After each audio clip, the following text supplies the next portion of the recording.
Hello everyone, welcome to a video. I don't know, by the way, I really don't know why my computer's been acting very slow today. I don't know what the deal is, but it is what it is.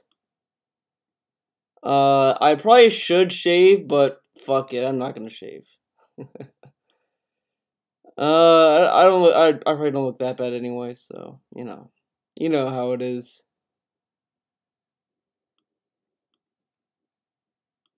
Hold on. How many people are here? 6 people. Okay, that's good, I guess. Good for me. Good enough for me, dude. So I think we're on part 2. Yeah, this has to be it. That's not the right thing. There we go. There's the chat. Hope you guys like Math the band. But it's a very loud band though, so I can't like play it, at the current level I put the audio. Let's close this. Let's just get started. We're gonna jump right in. Jump right in here. Okay, I was scared he forgot to put on fucking timestamps, but he remembered. He remembered. So what? So let's start with the first question. We're gonna, as always, I like to go through the questions, go through and answer myself. But so the first question: why can't I rent out my condo in Connecticut? I don't have a condo. I can't really talk about it, so there's nothing for me to add to this. But let's see what Darks Vidal has to say. Okay. He says, question number 1. Why is it not an option to rent out your condo in Connecticut?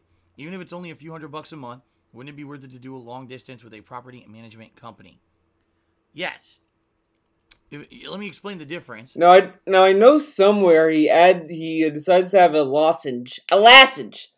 He has been doing lozenges a lot lately in vlogs I've noticed. But every time he does a fucking lozenge, he like fucking sucks it down like it's fucking like a dick. It's very hard. It's like, yeah, it's like, oh wow, Theo, you're going very sexual with it, but it's hard to like get that imagery out of your head when you hear it. Because like you could be like in the other room, let's say that you're not looking at the TV, and also you're, alright everyone.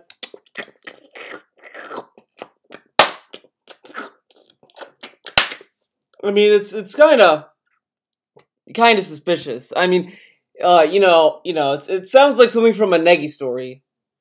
You know what I mean? Oh, yeah, he definitely has a fucking lozenge. I saw that fucking lip motion.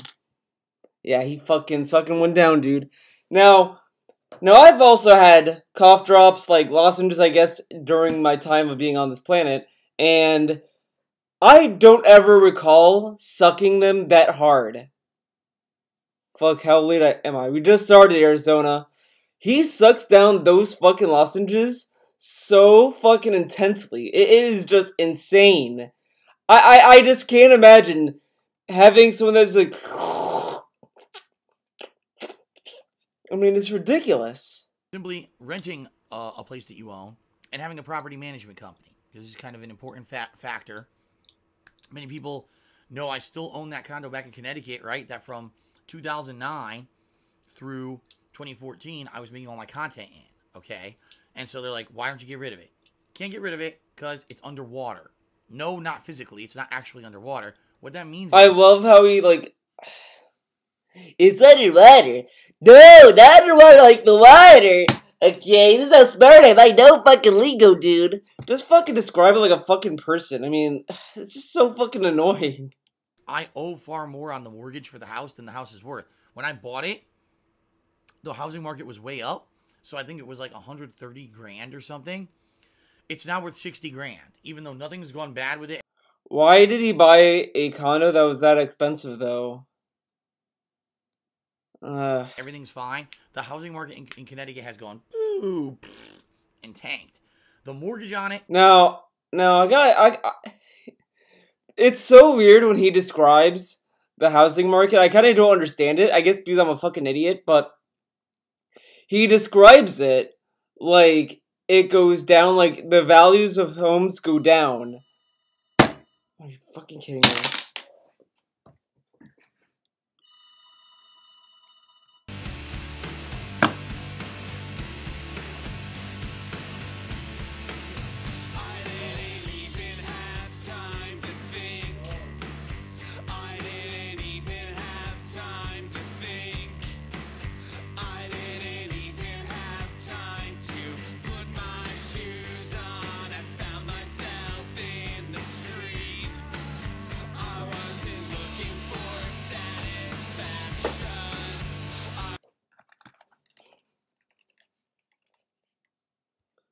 Ugh. No point in that fucking call. No point. Wait, what? Cinefics God right here. Oh, wait, there. What? Huh? What are you talking about? Sound effects God right here. Didn't he say his parents got it? Not a Theo stream without a phone call. Timotheo got slave's feet. Slave's feet?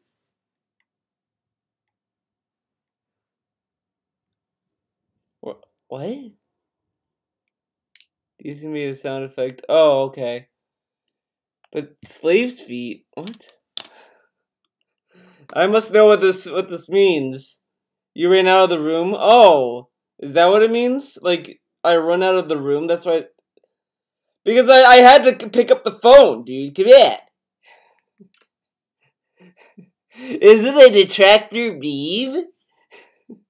Slave's feet? You gotta try to make me say something offensive. Wow. From my understanding, is still just under $100,000.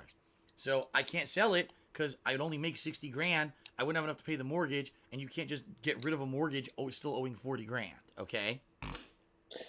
So that being said, okay. It sucks. There's no way I can get rid of the house. So then pay the mortgage and then sell the house.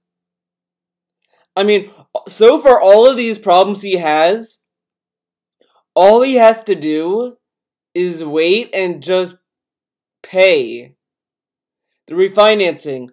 Either you could try to trick the bank into giving me the refinance now, or I could just wait until I get 2 years of income to get the refinance. Okay, so then what's the urgency? It makes no fucking sense.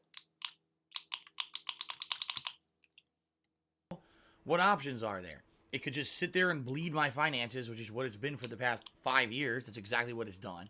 Well, he says this, but like, how far is he along with the mortgage payment, though? Like he said, the house is like 130,000 or so. So he has like what 40,000 left in the mortgage. He paid for it 5 years. I mean, he might as well just pay the rest off. I don't know, whatever. But the what's also odd about it. This is what's odd about this. So he tells us for years, I might have to sell the house if I can't make enough money. I don't want to do that. He fucking told us how he doesn't want to sell his house, but he says that it's an ultimatum. Every Christmas, it could be the last Christmas he does a video in that house or whatever the fuck.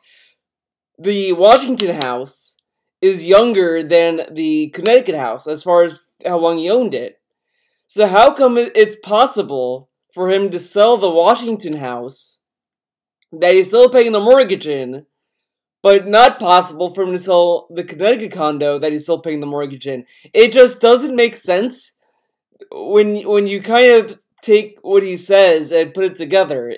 I don't know. Maybe I'm missing something, or is he not telling us key details that would explain what he's talking about? I don't know. Or I could rent it. Now, right now, I could call any real estate company in Connecticut and say, I want to rent out a property that I have. And what they would do... It's only 30 follows through with it. A list of people to screen. Or they would screen their background. Well, that's the best part of it, though, Master of Conquest. That's the beauty of his threats. His fans fall for it all the time. His fans will just fucking believe his threats. Like, he could say, if I don't make $200 by March, I'm gonna have to kill Cat, and his fans will believe it. Like, I mean, it's just ridiculous. I mean, he has given this tax threat every year. He also been begging for money to pay bills and tips since 2017. 2017. He has been telling us, guys, tip me. I need to pay the bills, guys. I'm behind on my bills, dude. And then all this stuff. He's been doing it since 2017. and he has us believe that he's just now begging for tips to pay the bills. So his fucking dumbass fans believe any threat he says. Because the thing is, his YouTube audience got tired of it. Because he's been doing that for like 10 years or whatever, wherever the fuck, on YouTube. And they started getting tired of it. That's why Dark ran to Twitch, because the YouTube audience was getting done. They were like, just, enough is enough. Then he found the Twitch audience. The Twitch audience isn't done with it yet, so it's gonna take them probably another 10 years before the Twitch audience starts saying, enough is enough. Because, I mean, they haven't spent time with Darksvidil for as long as the YouTube audience has, so it's gonna take time before the Twitch audience dries up, which might be rare because Twitch is a constant revolving door of desperate whales that want to keep their lolcows alive. Screen information, find what's called a reliable renter for me. They would find someone to come and sign a contract, lease contract, or whatever. I want to live here a certain amount of time, certain amount of money a month and everything. Due by this day of the month, etc. Okay? And this person would start living there and start paying rent.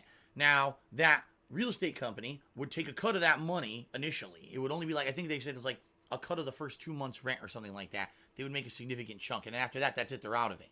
And then that person would rent there and live there and pay me directly rent to live there. However, here's the catch. Oh my god, what is going on here? I'm gonna lower the quality. It's acting really fucking weird. Let's try 720. Let's see if that's gonna work. All of that. Number one, if that person finds something wrong, oh my god, there's a leak in the apartment. There's a leak in the toilet, needs to be fixed. Number one, if that person only be like, I think they said it was like a cut of. However, oh my god, look at that! Look at how he fucking eats his lozenge. I mean, Jesus, Dark, are you fucking sucking a dick between breaks? Here's the catch to all of that.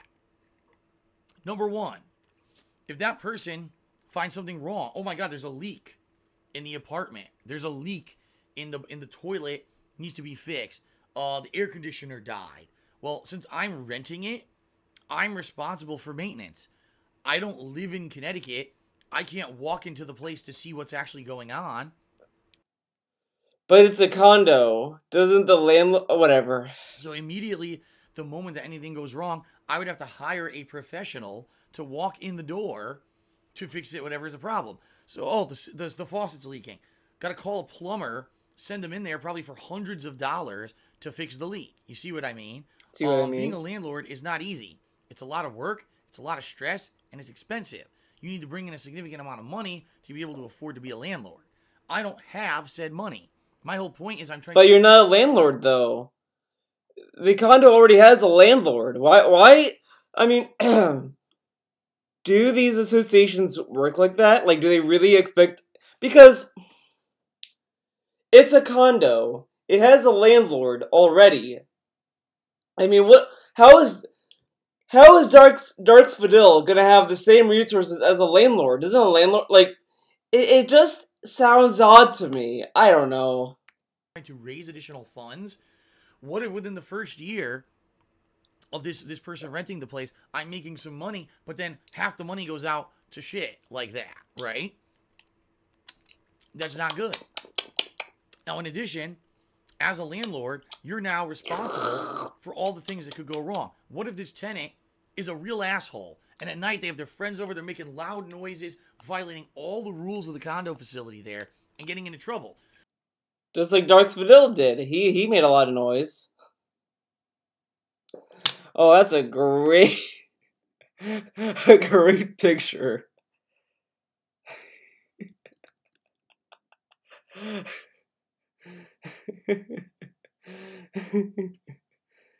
This is like the face of like DSP is going for a hug, but then as he's doing it, he realizes he's gonna hug Tevin. He's like, "Oh no, I'm hugging a detractor, dude."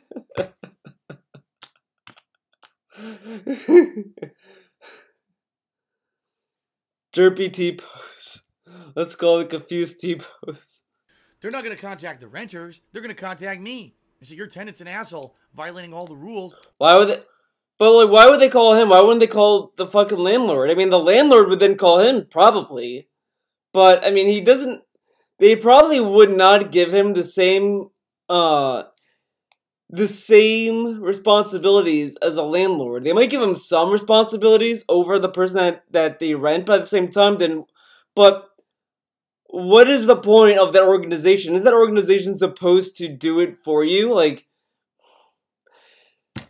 this is so weird. He says how you would have to go to this association to rent the condo through. Aren't they supposed to be doing the I don't know, whatever, fuck it. If you don't start, paying attention to the rules here, we're going to start hitting you with fines.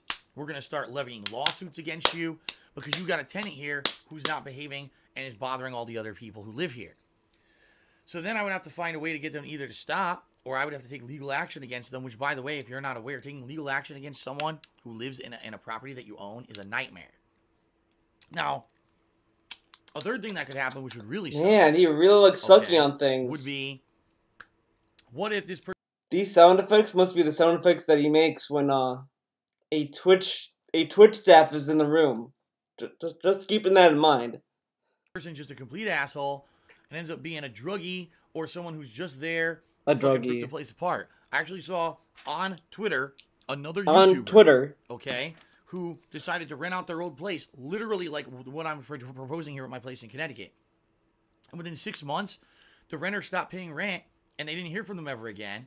So they sent someone to check out the place. The entire place had been destroyed. They ripped the walls down and took all the piping out of the... Now, of course, one guy had a bad experience. Everyone has the bad experience. I mean, it's whatever. The walls went and sold it to buy drugs and just destroyed the whole place. Okay. Problem is, they own that place. So, you have a mortgage on it, you have to fix it. You can just leave it like that unless you're just going to have it as a shithole and pay the mortgage off with a big hole in a building. You know what I mean? So, that's all your responsibility if you're a renter, okay? Now, what Richie suggested, what about a property management company? A property management company here we go. That's supposed to do everything for you. They make sure the tenant pays their rent. They make sure the tenant is abiding by the rules of where you're living. If there's something that goes wrong, there's a leak, the air conditioner dies, they take care of all that for you. Whether they have their own people or they hire someone, they take care of it for you. So it's all hands off. The way you see it's just supposed to be a revenue stream that's coming in for you with no frills, no fringes. You're not bothered by it at all. Unless something absolutely extreme happens. Okay? No frills. That would be ideal. Now, ultimately, that property management company would take a lot of my money that I'd be getting for the rent from that condo in Connecticut. FYI, average rent in the area is between $1,000 to $1,300 a month. I know that sounds insane, but Connecticut is fucking expensive as shit for no reason. The property management company would probably... For no reason. Connecticut is expensive because, well, it's a wealthy state, roughly. I mean, whatever. I mean, it's between New York and Boston. You take half. No exaggeration. So you're talking, instead of making $1,000... I better go to work, so stop the stream and start it back up tomorrow at 3 p.m. If that, because by the way, if any of that maintenance... I might stream tomorrow. It comes out of my pocket. So, immediately you're talking, all right, maybe a few $100s a month extra if this were to work out. So, here's what happened. When I first moved from Connecticut to Washington State, I didn't have any financial problems. I was making so much money on YouTube, I could afford everything. Then, a million things happened with people trolling me, destroying my channels with false copyright strikes, deriding me, making me look like an asshole when it wasn't fair because it wasn't the truth about me. Making me look like an asshole is unfair, not true, dude. Okay, yeah. Mm-hmm. And then YouTube changed their algorithms, so all my YouTube channels no longer showed up in search anymore. A million things happened.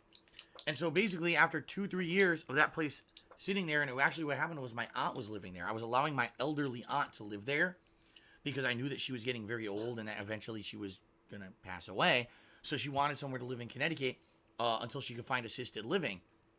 And she lived there for a good 2 to 3 years when I first moved here. And then finally she did move into assisted living, and last year she passed away. So for 2 or 3 years... My God, DSP. I mean, you really love sucking on things. Oh. I wasn't going to rent it anyway. I was figuring I make enough money, I'll do something nice for my aunt, which I did. Oh. But then when she moved out, it was possible to rent. I looked into it. There is not. Now, the lore on this, he literally told us that he couldn't do it.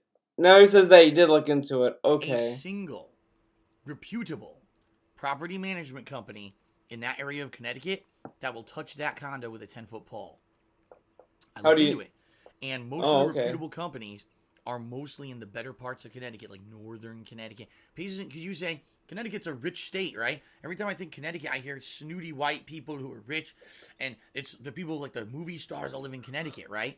Oh yeah, everyone in Connecticut's snooty. Now, to be fair, there are movie stars in Connecticut, mostly in the Greenwich area. I went to my brother's place back when he lived in Greenwich.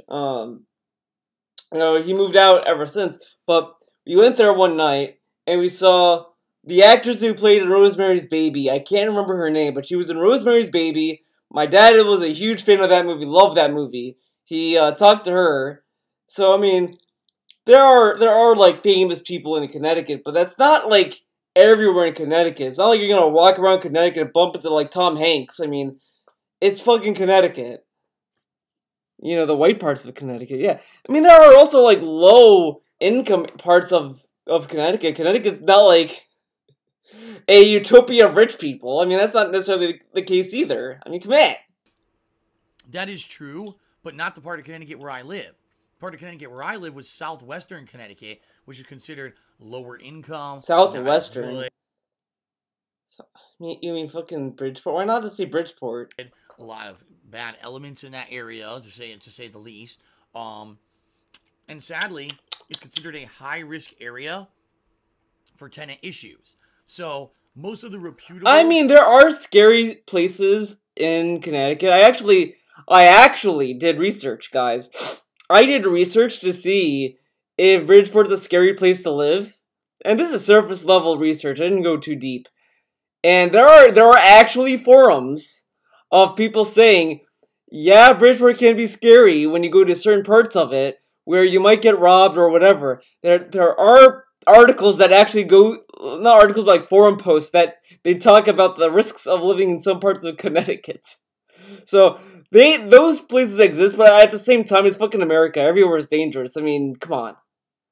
I mean, you're not just because there's rich people doesn't mean, oh, there's no danger. It's just that, you know, maybe statistically, if you look at crime rates, Connecticut's not that high up compared to other states, but I mean, I wouldn't say Connecticut is, like, crime-free either. Companies in Connecticut that do property management will not deal with any properties in my area because they consider it a high-risk area where there's a high chance someone who rents it will end up being a problem, whether they won't pay their rent on time, they'll cause problems with the rules or whatever, and they don't want to deal with that. They're like, you know, we have a reputable company, we don't want to deal with assholes. But here's the thing, I also kind of doubt this too, because the thing is that the companies he's talking about are, like, the northern part of Connecticut. So why would you want a company from the northern part of a state to control something on the southern part of the state?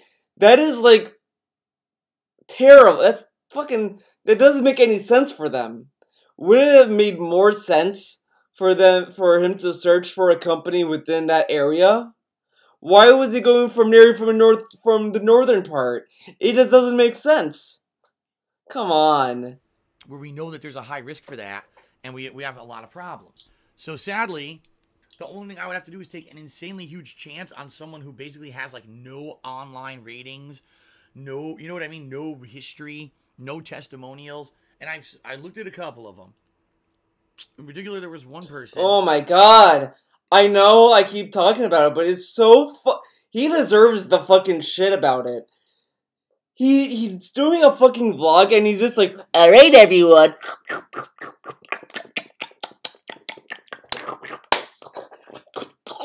I mean, Jesus, like he sounds like he fucking sucks dick.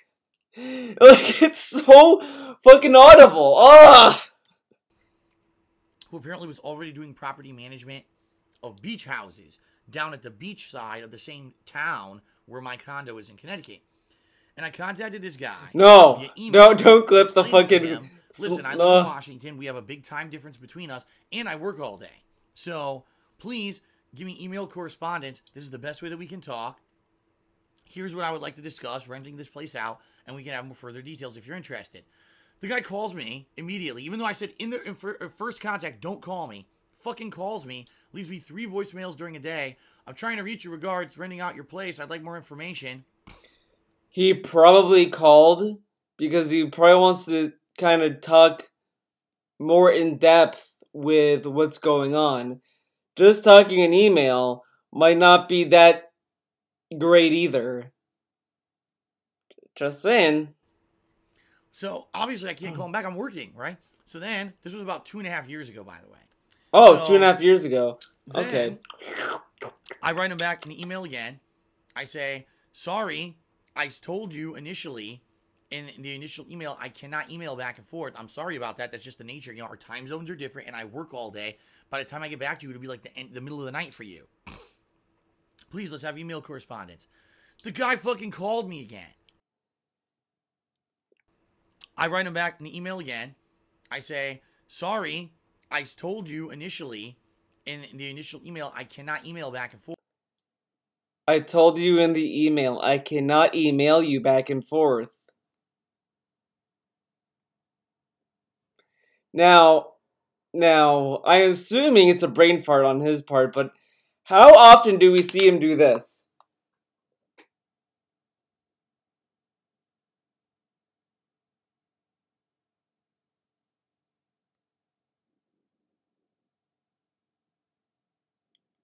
Every fucking stream. Every fucking stream.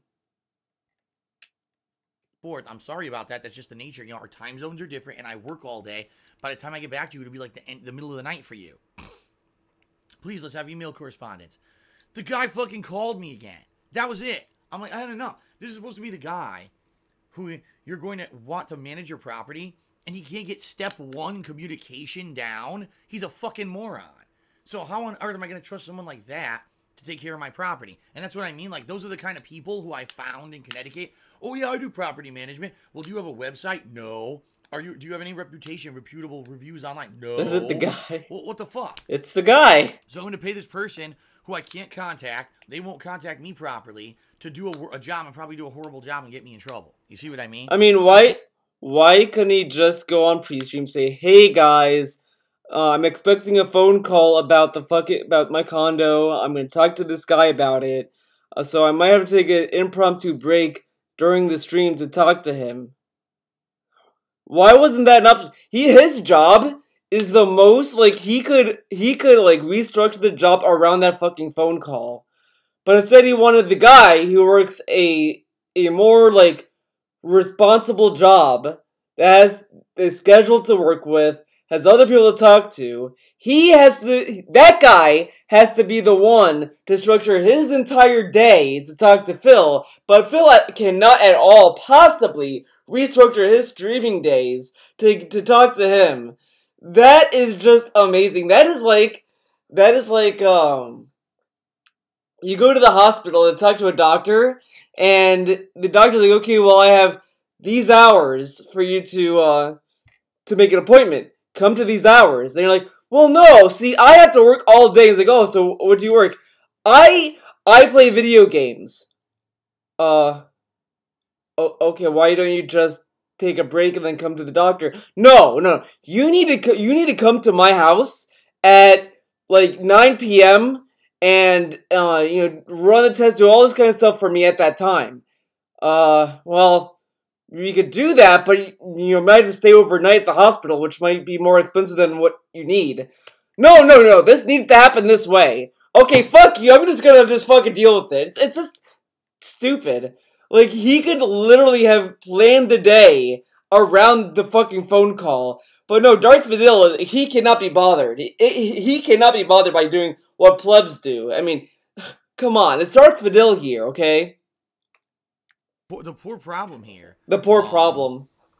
The poor problem. The problem is, ultimately, when you rent a place out, you are responsible for what happens. So if they tear the place apart, they don't abide by the rules. So then what's the point of having this company that claims to take responsibility for it if you're still held responsible? Doesn't make much sense now, does it? I could get sued, and I could become even more financially bad off by having thousands of dollars in fees and being sued and all this, which I can't afford. All right. Now, he could literally have just said that I could do this, but there is a chance that I might get sued. I'm in such a in such a fragile position. I don't want to take that risk. It would be better off just paying off the mortgage and just selling it than doing all of this. That would have made more sense than saying all this nonsense. I mean, he could have kept this short and simple, TBH. Right? So, the potential of maybe getting a few $100s extra every month. I'm gonna try lowering this even more. With the high-ass risk of being sued or getting in trouble by a condo association or getting extra fees on top, it's not worth it. Maybe this would run If better. I could find a reputable property management company to do it for me, I don't need to do fucking 100% today, I would rent my condo in Connecticut. But I haven't found a single one. They just don't exist in the area. They don't exist, dude. People don't want to rent those places, you know? Okay. So, shout out. Oh, let's keep going here. Richie7 had more questions. His second question, he says, even though you love streaming, has there been a game that you wish you could just play and enjoy offline? Oh shit. Another question. Is there a genre of game that I enjoy playing more offline, such as survival horror? For me, I would say like games like Persona, Metal Gear Solid, Resident Evil, like those kind of games, I would much rather play offline. I only wouldn't mind streaming those games if I'm on my second run. Like if I do let's say another run of Resident Evil 2. I do a hardcore run of Resident Evil 2 as my second run. I would stream that. Because that might be fun, like, to kind of, like, be like, okay, guys, we're gonna be streaming on hardcore, it's gonna be fun. You know, whatever. Metal Gear, it's like, oh, let's do this on extreme, let's see how far I can go, etc. I like doing stuff like that, because I think that's more entertaining, for a stream. I like to experience a game that has a big story and stuff like that on my own, because I want to see how I feel about it, because I feel like if I do a stream of a game like that, it might damper the experience that I'm supposed to be having. I feel like, oh boy, Theo doing a Let's Play. I did record. I did upload Travis Strikes Again on this channel. Pretty good video, TBH. I also recorded another video, which will be up someday. But it is what it is. For example, a survival horror game that may be more immersive if you just played it alone and didn't have to worry about entertaining a stream at the same time. Honestly, I think I like survival horror games way more now that I stream them. I used to play them offline. I didn't like them as much. Oh, yeah, okay. I think seeing a jump scare and laughing at it together collectively, or having a tough boss fight and then having reaction, talking with you guys about it immediately, is actually better than just playing it offline and getting frustrated or getting scared. I actually like that direct live interaction that we get. I think it actually makes it a more fun experience. And let's face it, tense games, scary games, a lot of people can't handle them. Now, you know what's funny about him saying, oh, I like to stream survival horror, dude. Everyone gets to laugh and react. Do you know what he shot on PewDiePie, Jacksepticeye, Markiplier, all these streamers? You wanna know what he shot on them for? Streaming survival horror games and screaming like a ninny. But if you go to his Resident Evil playthroughs, oh my god! You get that all the fucking time. Okay. Like that direct live interaction that we get, I think it actually makes it a more fun experience. And let's face it, tense games, scary games, a lot of people can't handle them. When you can experience that game with someone else live, it basically takes that... People can't handle them. I mean, whatever. Yeah, we'll get scared for a moment, but then we'll laugh at it. We know it's just a video game. I like how he talks to those kind of people like as if they're children. Well, you laugh about it. You get scared. This is like, dude, like if you're watching a stream, the tension is already removed when you see a fat fuck in the face cam just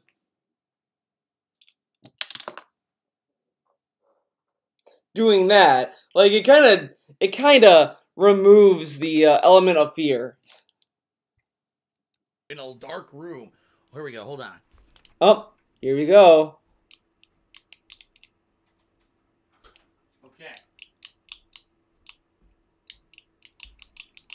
You're in a dark room, and all the lights are off, and you hear creepy noises around you in your game in your headphones. Oh my God, what could it be? And then all of a sudden, you're about to turn the corner, and then someone who's actually in your house opens the door to your office. Oh, hey, Phil. Ah! You see what I mean? Like, what? I could definitely understand it, why some people like that element to playing a survival horror game. But for me, I just like playing them the way that I play them. You know what I mean? And I enjoy them more sharing that with you than just doing it. Oh, yeah. Yeah, the fun part of being immersed in a survival horror is when you're playing a game and then someone enters your room. Yeah, that's the fun part. Okay. You know, offline. So, okay. Okay.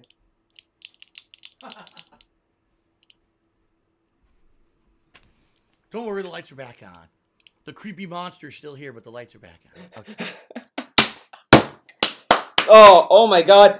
That joke was so good. That joke was so good, my desk drawer opened up on its own. That's how good it was. That's how good the joke was. Guys, that joke was oh man, let me tell you, it was too good. Like there's just jokes and then there's really good jokes. Top tier, man. He said he was the monster. Oh my God, man, so funny, dude. I guarantee if you go to a fucking stream and you cheer, hey, you're a fucking monster, Darksville. You're fucking ugly as a monster. You're gonna get that ass banned. Guarantee it, or whatever. Alright, but no, honestly, I can't think of, like, you know, thinking of all the games that I play. A game that I would absolutely 100% enjoy more. Wouldn't it be a fucking JRPG? Shouldn't JRPGs be his go-to? Because whatever. Whatever. Playing offline than streaming it. I guess the only thing I would say would be the playthroughs that get ruined. Like, for example, an MMO. World of Warcraft, I actually like the game. I used to play World of Warcraft back in the day. Yeah, you like those games, alright. Then when I went to do a stream of it, people ruined it because of trolling. You see what I mean? So as long as it's not a game that can be absolutely ruined by some kind of online trolling element, any of those games I would rather stream.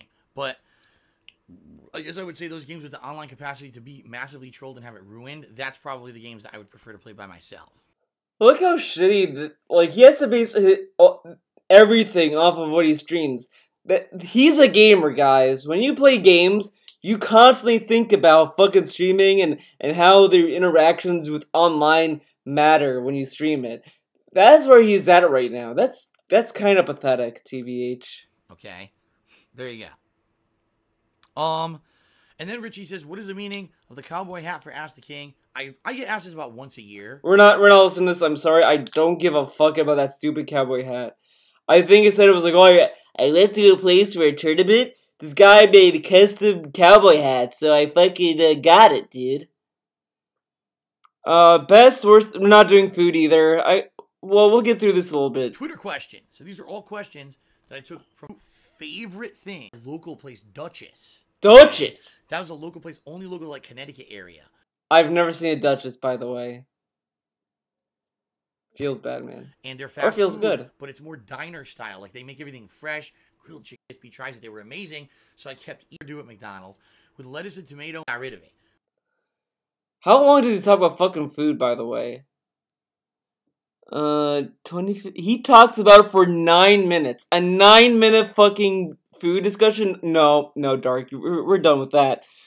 What is my most anticipated game of 2019? The next question. 2019.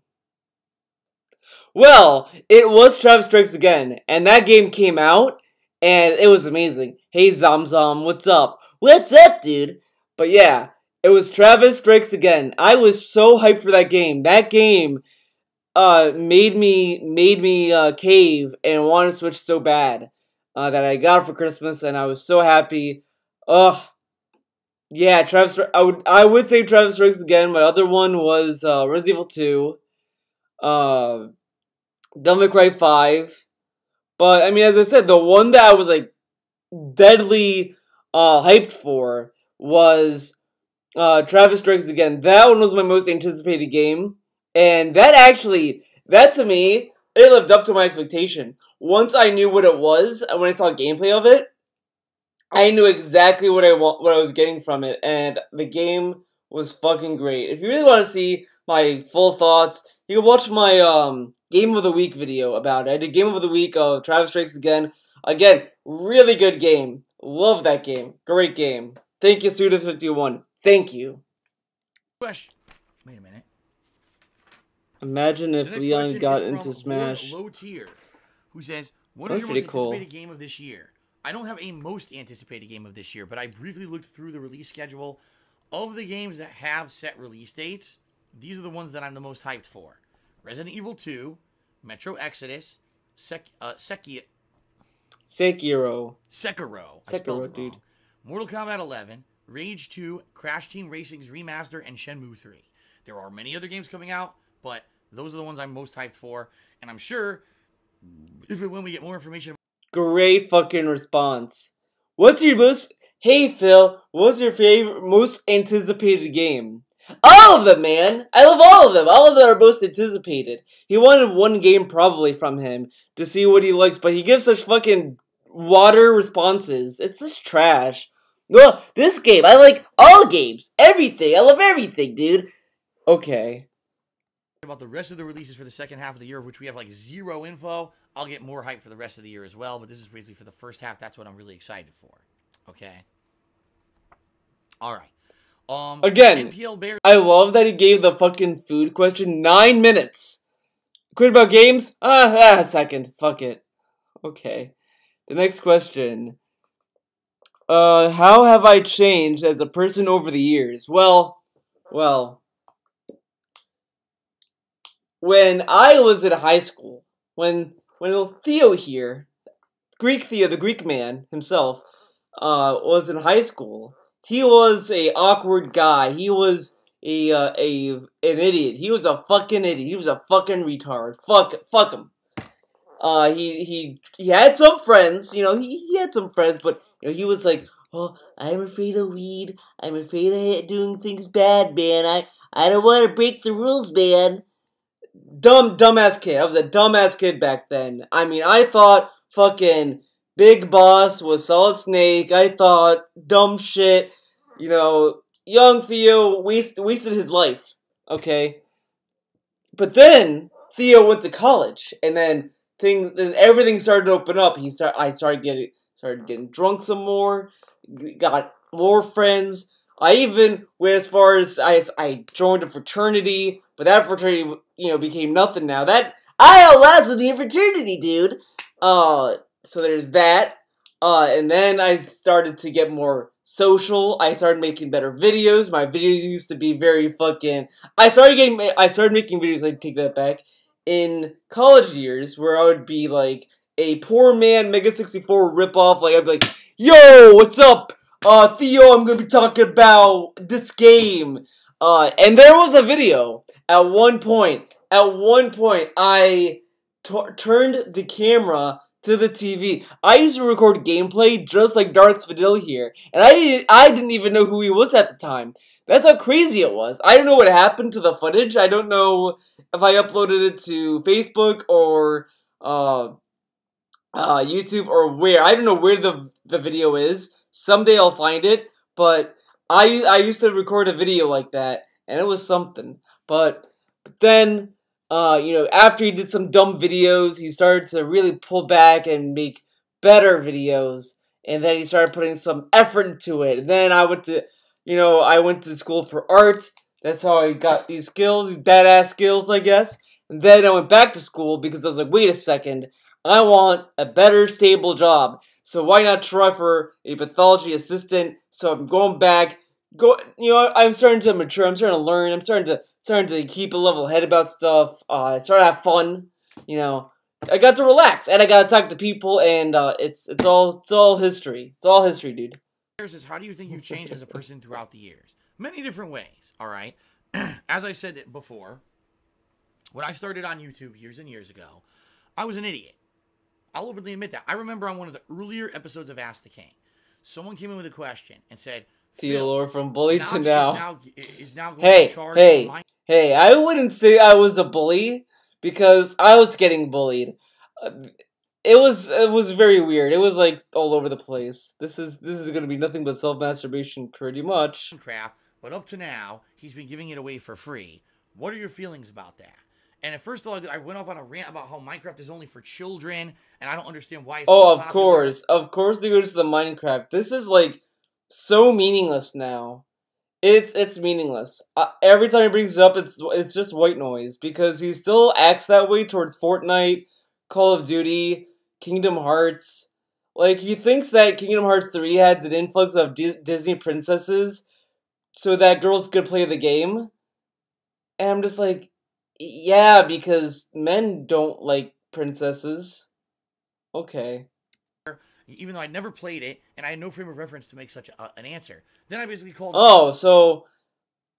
But that's how you are with Anthem, that's how you are with Fallout 76. He was just like that with Battlefield 5. He didn't know what the fuck the game was, and he's like, the game sucks, man. The beta was horrible. Okay. Notch an idiot. So why would you, how are you going to do that when the game's been free up to now, and now you're going to start charging for it? I was a complete moron. Because what I would do is I would just take a question from the show, and you have no frame of reference, all right? I have no knowledge of the situation, no frame of reference, and I would just talk out of my ass. And that was stupid as hell. When you're someone who's going to... But he still kind of does that when he answers questions, though. He still does it. Put out a show that's going to get viewership on the internet, and you know there's going to be people who are going to listen to what you have to say and take it as fact. You got to be more responsible than that. And back then, I was very irresponsible. I was. I was very much a person who did not do that, did not take due diligence. I would say stuff that would insult people, that they didn't deserve it, or it could concretely hurt them, and I didn't give a shit. It was bad, I was basically, in the very beginning of the I was hurting people. Wait a second. He says that the detractors are fucked up people, they're mentally ill, they only care about hurting people. He just told us that he did a lot of stuff that hurts people, and doesn't feel that bad about it. Great. Very nice. Popular on YouTube. I didn't realize the kind of power that I had, and that things that I said and did could actually concretely hurt others and stuff. You know what I mean? Okay. Keep in mind, back then I also was much more popular than I am today. I had a lot of clout in the gaming community with the stuff that I said. Oh, yeah. Yeah, he had so much clout that I didn't even know who he was.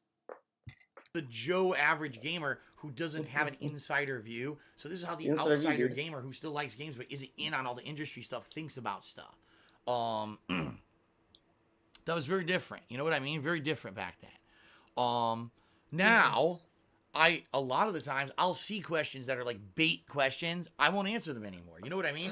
Bait questions. I won't answer them, dude. Oh, you don't? You don't answer bait questions? Oh, Weird. He doesn't answer big questions. Hold up. Hello, everyone. Hello, everyone. Hello, everyone. He doesn't take the bait, guys. No. No. Oh my god.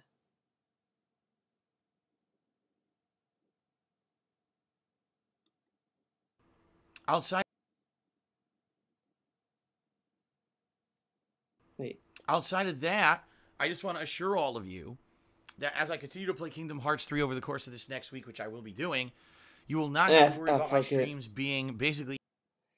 But you can literally go to his, blackout fucking gameplay, and he just gets nothing but baited all the time, and he takes it all the time. He takes the bait all the time.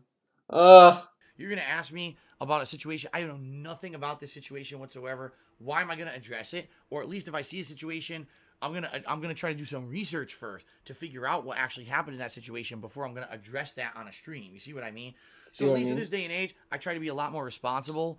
I try not to speak up about things about politics and religion and stuff like that unless I absolutely have to. Because, like, for example, this Article 13 that was threatening Twitch and YouTube and everything on the internet, that I need to speak up against because that was going to ruin everything for a lot of people. But outside, but you didn't even know what it was about. You didn't know how the government there worked, and he still talked about it.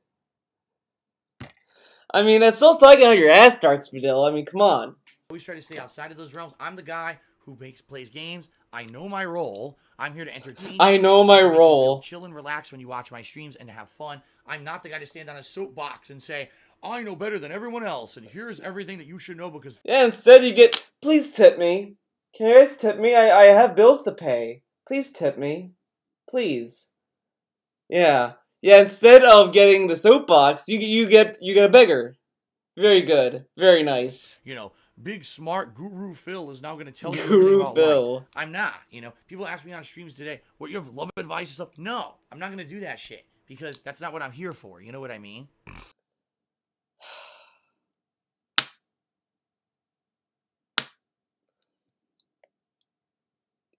He has such a fucking ego with this. Well, I'm not gonna talk about something I don't know what I'm talking about. But you don't have any love advice? You fucking flew in a bitch, dumbass. He met Kat in the same year he broke up with Leanna. And he's like, well, you're asking me how to be a girl? I don't know. I'm not gonna talk about it, okay? But you could just say, well, the way that I approach it is I message the person and I talk to them, whatever. But, I mean, it might not work for him, though, because he kind of goes after low-hanging fruit, if you know what I mean. You know, every girl he has been with so far, it's kind of been easy for him to get, you know. You know. But then if someone asks him, hey DSP, do you think I should get Kingdom Hearts 3 or Resident Evil 2? They're two very different games, man. I don't know, man. It's really what you want, man. Kingdom Hearts 3 is like a button masher, Disney Princess the game, and Resident Evil 2 has guns. I don't know, man. Two different games.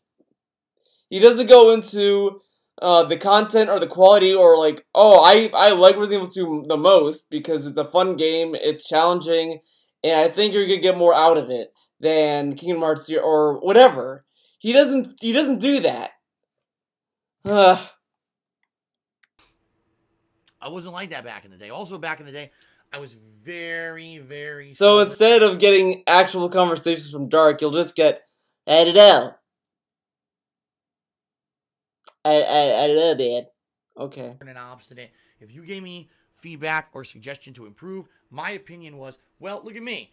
I'm popular on YouTube already doing it the way I'm doing it. So why in the holy hell would I listen to your opinion? Oh, so then you're gonna listen to people when they complain about the camera? Oh no, that's a detractor meme. That's different, guys. Guys, I know what you're gonna say. You're gonna say, Theo, is he gonna be open to changing his camera? Fuck no. That's a detractor meme, stupid. Come on. What are you? You think he's dumb? He knows the fucking camera's a detractor meme. Okay? Don't be stupid. Feedback when I know what I'm doing. I've done this for so long, and there's no reason why I wouldn't be in the right or doing it the right way. So, you know, don't even bother. You know, I know what I'm doing. Hey, Phil, can you do green screen? No. Trust me.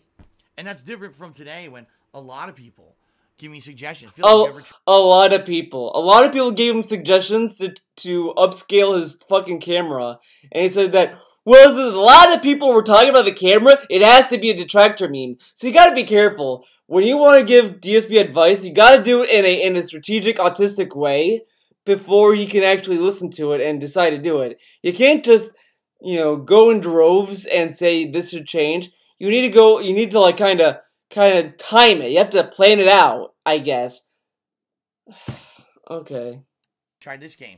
Have you ever heard of this one? Like just the other day, someone said Subnautica, right? Subnautica. Actually, you know what? If Subnautica is a kind of chill game, maybe later this year when things have calmed down with my other chill stuff like Minecraft, you want to see variety, maybe I would consider playing a game like Subnautica.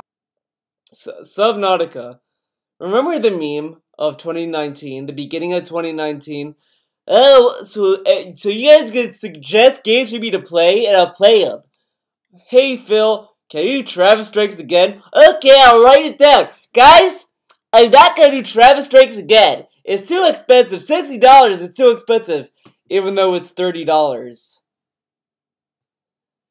If he wants variety, why doesn't he play Travis Strikes Again? Why doesn't he play Ace Combat 7? If he wants variety, he should play those games. I mean, I can't see him play fucking Travis Strikes Again, so that'd be kind of cool to see. But okay. Wait a minute, how can a chill stream calm down?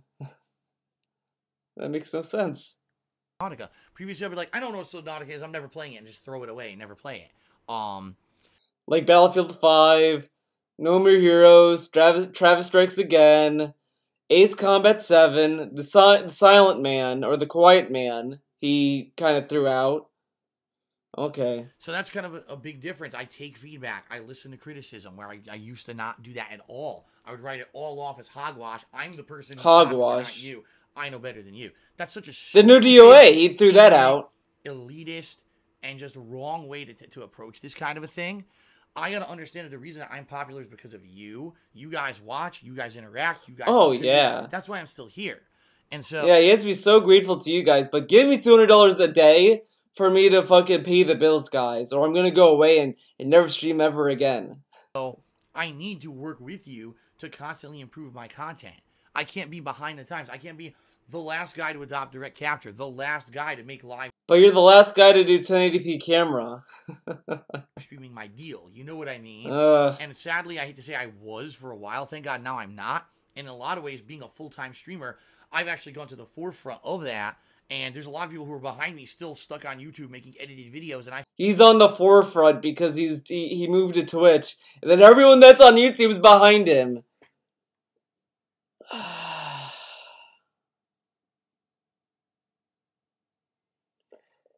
He went back to Twitch so late. It's really dumb of him to say that he was on the forefront of moving to Twitch when he fucking went to Twitch like years later after people begged him to go to Twitch. And now he's saying that he's on the forefront. Okay. Hey, Dio. Okay. I feel that's kind of the past. Oh, yeah. And he doesn't even do a Twitch poll for his subs. He doesn't know how that works. Okay. And live streaming really is the future, so I'm glad to be a part of that. But that's something that I definitely think. God damn it. God damn it. Damn it all.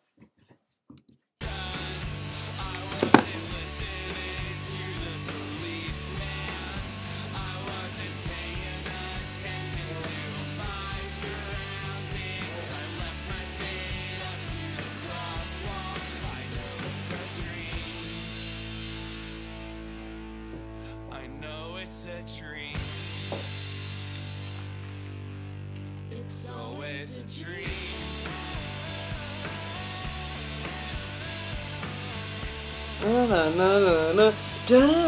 Okay.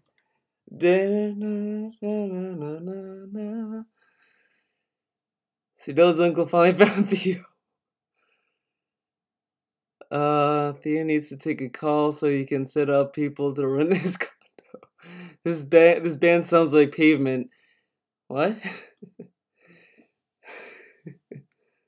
Where's the furry dance compilations? That I've changed.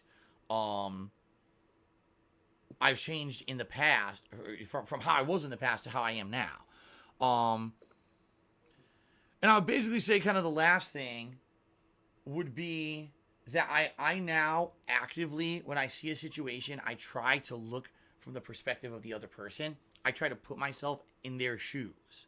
I didn't used to do that when I was younger. When I was younger, it would be, I don't care about your position. All I know is how this affects me, and that's all I care about. I don't want to hear about from your side of things or your side of the fence what's going on. That's why I would have a very hard time ever. So when people complain about the water bottles you crunch into the mic, you didn't understand how that could be annoying to people? You don't understand how annoying it is to hear you fucking suck down a fucking lozenge? No, those are nitpicks, guys.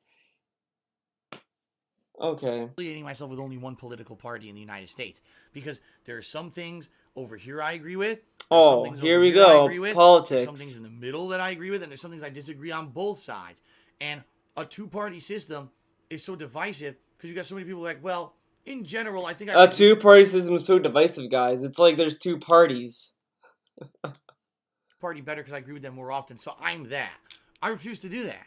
That to me, that's something that like you're basically conceding that you're going to make that polarizing side better because I agree with them more often. That I agree with, and there's some things I disagree on both sides. And a two-party system is so divisive because you got so many people like, well, in general, I think I like this party better because I agree with them more often. So I'm that. I refuse to do that. But, like, yeah, I mean, I don't always agree with what the Democrats do all the time. It's not like I'm, you know, you don't have to be a yes man, but the reason why I kind of lean more towards the Democrats is because, for the most part, I do agree with a lot of their policies more so than the Republicans. That doesn't really mean that I can't agree with what Republicans want. Just because I'm one party doesn't mean that I can't have the abstract thought of also agreeing with the other side. It's not like when you decide to be a Democrat, it doesn't mean that you're locked into that. It's not like I have to be married with every Democratic fucking politician. Just because I'm a Democrat doesn't mean that I love Hillary Clinton. It's like assuming every Republican is a Trump supporter. That's not the case. There's tons of Republicans that were not happy that Trump was their nominee. So you're gonna have me believe that, well, when you pick a party, you're conceding the idea that you have to agree with that party or whatever the fuck. I mean, fucking calm down. If you vote to take my guns, we have beef, yo. Hey, I don't agree with taking guns away. I just think that guns that are beyond the means of civilian use should not be allowed to be purchased by the civilians. I mean, I think common sense should play a role in gun control. I mean, I'm not saying that, okay, if you have a gun, you should get it removed, but if you're responsible, if you're not, you know, if you have no past history of something that's, like, a little dangerous, then that's fine. I mean, it's a slippery slope. I'm not gonna fucking talk about fucking gun control, okay? I'm not running for fucking president, okay? I'm not running for office. Cleo might, but I'm not, okay? Two different people here. That, to me, that's something that, like, you're basically conceding that you're going to make that polarizing side always win just because 70% of the time you agree with them. What about the other 30% of the time when you completely disagree? Oh, I don't care. Just keep going that way. I can't do that. You know what I mean? Well, my mom's friend, who's conservative, she did not like Trump at all. She voted for him anyway, and then she moved away. So she voted for someone that wasn't gonna benefit that she doesn't like, and then she left America altogether. So what a great person! Whatever. Because I can now see Zodiac Killer 2029. Understand perspectives on both sides, and Vice President Theo. It's funny because there's some things I 100% agree on, and there's some things I hate about both sides that I like because they affect me, and I'm like, man, you know, these people might have been the most well-intentioned people, but they didn't execute properly, so now everyone's fucked because of it. Yeah, and I see that all the time. Like what? Like healthcare? Like what? Huh? But that's different. You know, when I was what younger, about again, the I was one way, black and white. Everything's black. Yeah, what about him? There's a right and a wrong, and if you're not in the right, you're in the wrong. And there's no shades of gray. There's no different. Bitch. There's no compromise. There's no working together. It's right, wrong. And as I got older and I matured, especially over these last 10, 11 years that I've done this, my brain has completely rewired itself to be differently. Okay, so that's a cool thing. We got calls, you got meows. All right. She was an American detractor, dude. Master Saru says these days people will go to do anything to get. Oh shit, Master Saru, Negi. You know what? I gotta say, Mirai Masaki, his stories were something. They told a story. Master Saru, he should go into the hentai business. Master, if you're watching this, apply to a company that makes hentai. You'd be perfect for it. Perfect. Masasaru Hentai Company, I mean, he could be with the great hentai companies out there. Just imagine Negi being published into hentai with the greats, man. Like LA Blue Girl, Bible Black. You got what's the one? Well, Bible Black is like the big one, but I mean there's quite a few. There's quite a few. You know, chat. Feel free to list your favorite hentais, dude. Egg Gang is here, kaka. The great hentai companies. So what's his company? His name. Can you name one company? I can name one company. Actually, I can name a few, but we're not gonna talk about that. Negi's up there with Zontan. Zontan? The master of hentai. They're all Japanese. Well, yeah. Let's see. Thoughts on people trying to get clout by bringing up things that people did in the past as if they happened today. You are very well informed on the subject of hentai, Theo. Hey, we don't need to get into it. Let's see. Chrome, I know what I'm talking about. Angry Chrome, I know what I'm talking about.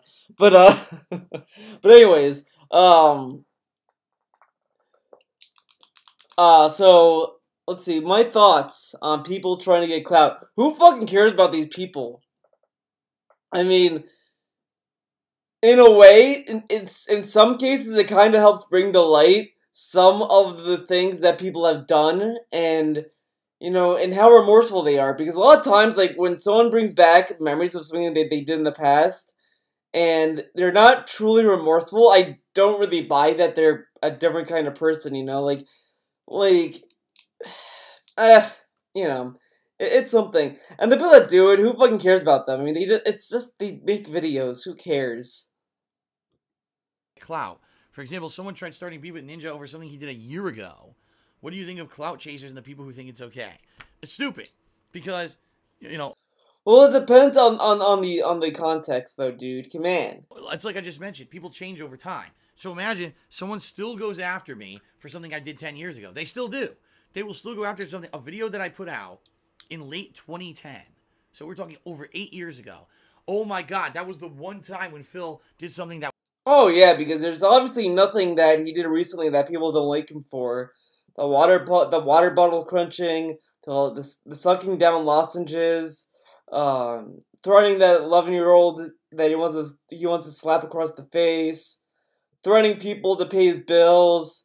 No, everyone loves that. Come on, it's part of the content. That would seem as offensive and racist. That's Phil to a T, and how dare he be allowed on YouTube and Twitch for something that he did over... Yeah, the guy who still uses Indian giver in his fucking vocabulary is not a racist. Okay. Years ago. It's like, what the fuck are you talking about? You're a human. What the fuck are you talking about? You're a human. You mistakenly say racist things, dude. Come on. Yeah, because, you know, when I was in high school, I went on racist tangents all the time. I was a kid. I'm different now. Generally, you've never made a mistake. You're a perfect person who never, ever has done something that you may be categorized as wrong or over the top. Or well, Dark, I never really accidentally sound racist. That never happened to me before. I don't know I don't know how you can do that, but fucking right. Not correct by modern standards. And now you're gonna tell me that because of that you're just stained for life, right? But he never apologized for it. He didn't apologize for it when it happened, and he still didn't apologize for it, which is funny. Yeah, I know. You're probably thinking to yourself, but Theo, he talks about it all the time and how he would never do it. Yeah. But he never once said, I'm sorry for saying that. I feel terrible for making this joke. No, he never said that. He only said that, oh, I would never say this now, implying that he's now more sneaky. He's racist on the inside, not on the outside.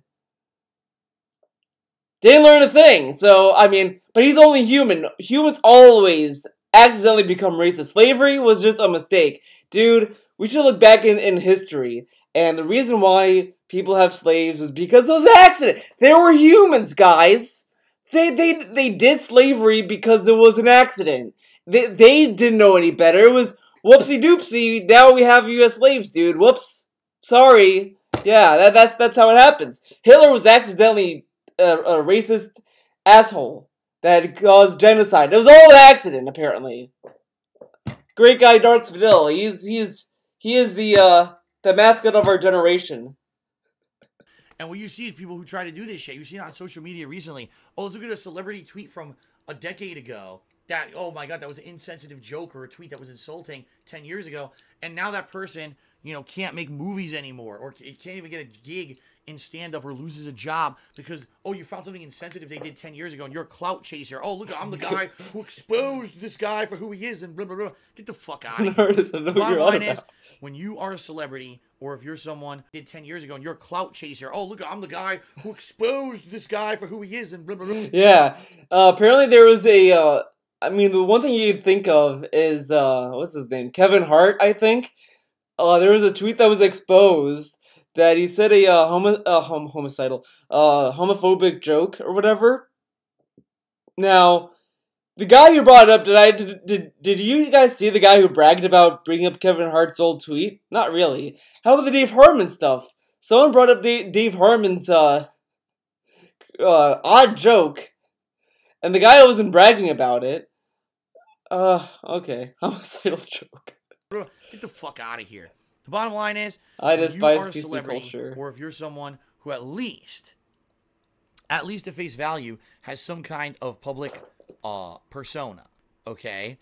You got to understand that you are in the limelight constantly, and people will micro-analyze everything you do, put you under the microscope, per se. But we're all fucking human. Things that we did years ago are not things you did today. You know what I mean? I openly admit, in the past, I did stupid shit. I used to do, you know, over-the-top jokes. I said words I shouldn't have said. Things that are just dumb. As part of the retrospective event that we just did in September, we saw a few of those moments and we're like, what the hell did I say that for? Do that for, right? What the hell? Why do that for, man? Come on. And that's stuff I would never do in the modern era. That's crazy. The modern era. I did that stuff back in the day. But you learn from it. You mature. All right? Just my commentary style, all right? My commentary style back then, and actually I was talking to a cat about this the other day, too. She's like, you know, back then you used to be so vulgar. You'd play a game, and just my commentary style, all right? My commentary style back then, and actually I was talking to a cat about this the other day, too. She's like, you know, back then you used to be so vulgar. You'd play a game. You're so So Cat was telling him this, Phil, you're vulgar back in the day. Wait, but Phil, I thought you said she wasn't a fan. Oh wait, no, she watched fucking Evil Within, but she's squeamish, dude. I love in the Halloween event, he was saying like, well, Cat had to duck out because the games got too violent for her, but she liked the Evil Within playthrough. That is my favorite slip-up. She couldn't handle horror games, but the Let's Play that he did, that she liked, was Evil Within. The game that had all the gore in it. She loved that, but the Halloween event was too much for her. It'll all be sex. Look at that girl's tits. Yeah, Phil, yeah, you just talked about tits of the girls. You don't like my tits, Phil? I have tits, Phil. Okay, honey, I won't talk about it again, I agree. And sexual comments about the girl constantly, and stuff like that, or racist jokes and stuff. And now I don't do that shit anymore. Yeah, now he talks about dicks. Much better.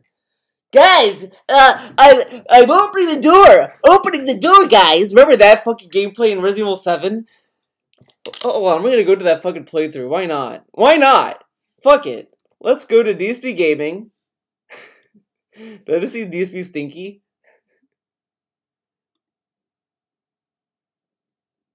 Hello, everyone. Hello, everyone. Resident Evil 7. Hello, everyone.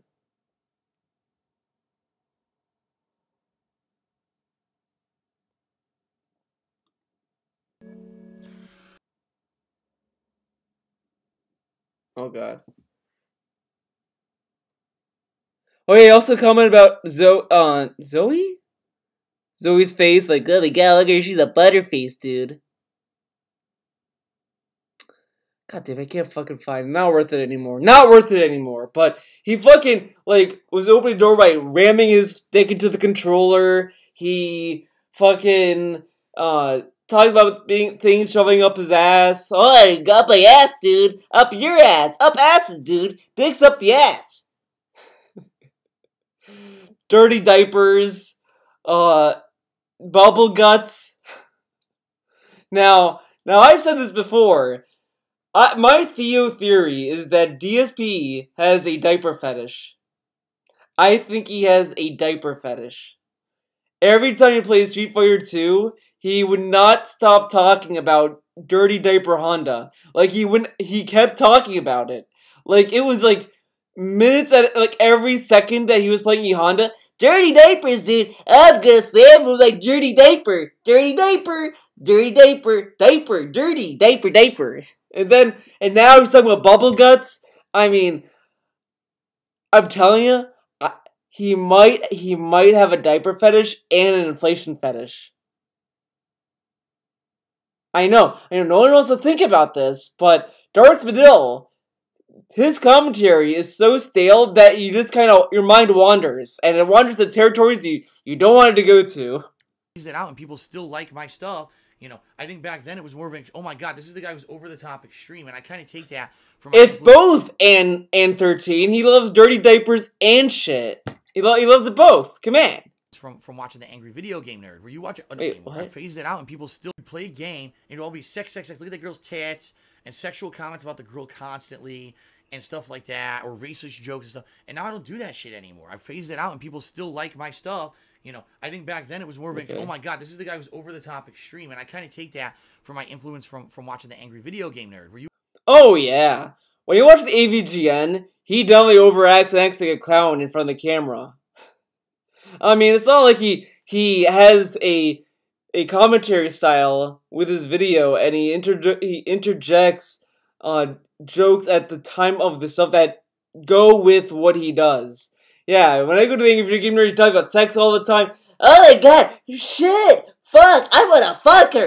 Yeah, that's AVGN, all right. You watch an old school Angry Video Game Nerd video, every other word out of the guy's mouth is fuck, shit, ass, duty, you know, liquid Hershey squirts. Liquid Hershey squirts. It sounds like DSP watches a montage of AVGN and not actual AVGN, if that makes sense. Because, like, the classic videos, he literally explained the game and the frustration parts of it. Like, he explained, like all the games, like, look at this game, this is how the game works, look at this is how the game was made, this is the company, and look how annoying this is. And then he would just kind of go in from there. It wasn't pop in the game, fuck, ass, shit, bitch, liquid Hershey squirts, fuck. It wasn't that at all. Oh, yeah, he watched him all right. Fucking, you know, just nasty shit that he used to say. And then, nasty shit. You know, it changes over time. And the same thing here, where, like, when I started, that was kind of my inspiration. So I got to be as over-the-top vulgar as I can. Every puerile, childish reference to get the teen viewers on YouTube to like. Wait a second.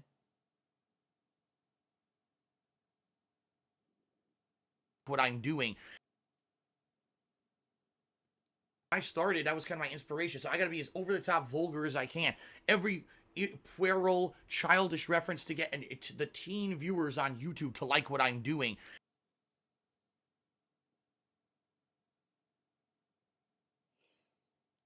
But didn't Darks Vidal tell us that only adults watch his content? Only mature adults would like his content? He is not a children's entertainer, and he doesn't please to the lowest common denominator?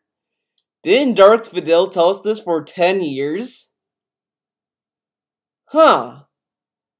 Now he's telling us that he was trying to please the teenagers. I don't know. That's a good question, guys.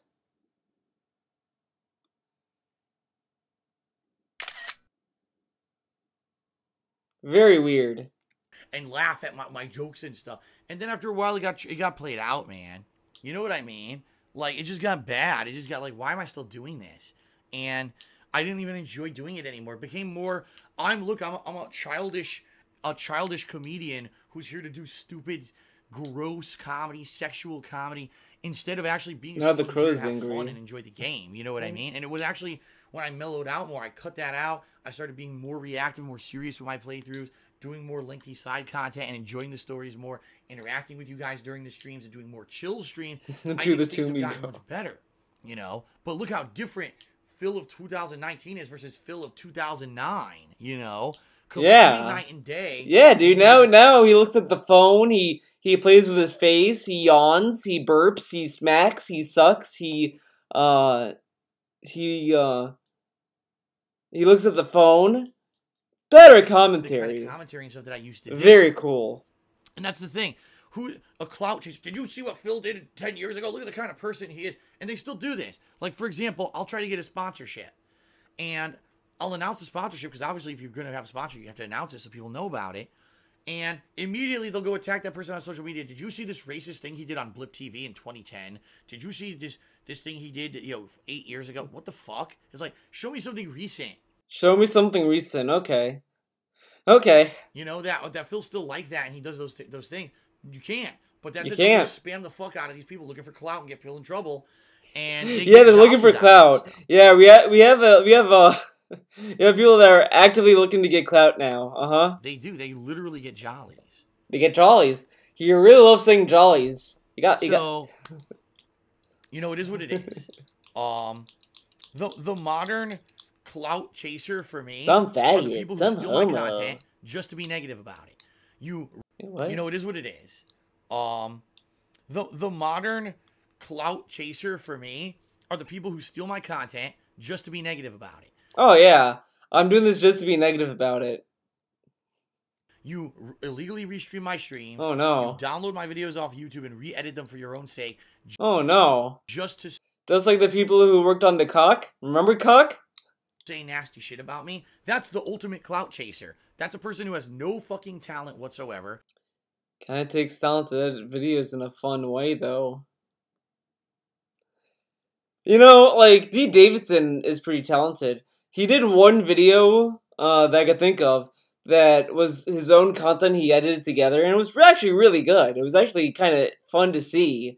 I mean, but his videos are just also, like, talented. I mean, if DSP, like, I don't know. I mean, whatever. If it wasn't for me creating the content first, they would have nothing to put out. Because all they are someone writing my coattails to make their own content. Oh, yeah. Yeah, I wouldn't be able to do this without Darks Vidal, guys. I do this, but I couldn't do it without Darks Vidal. And I couldn't do Game of the Week without Dark. DSP co-made Game of the Week, my Artcast I do now. The comic I'm working on that's taking too long because I am just still thinking about the story.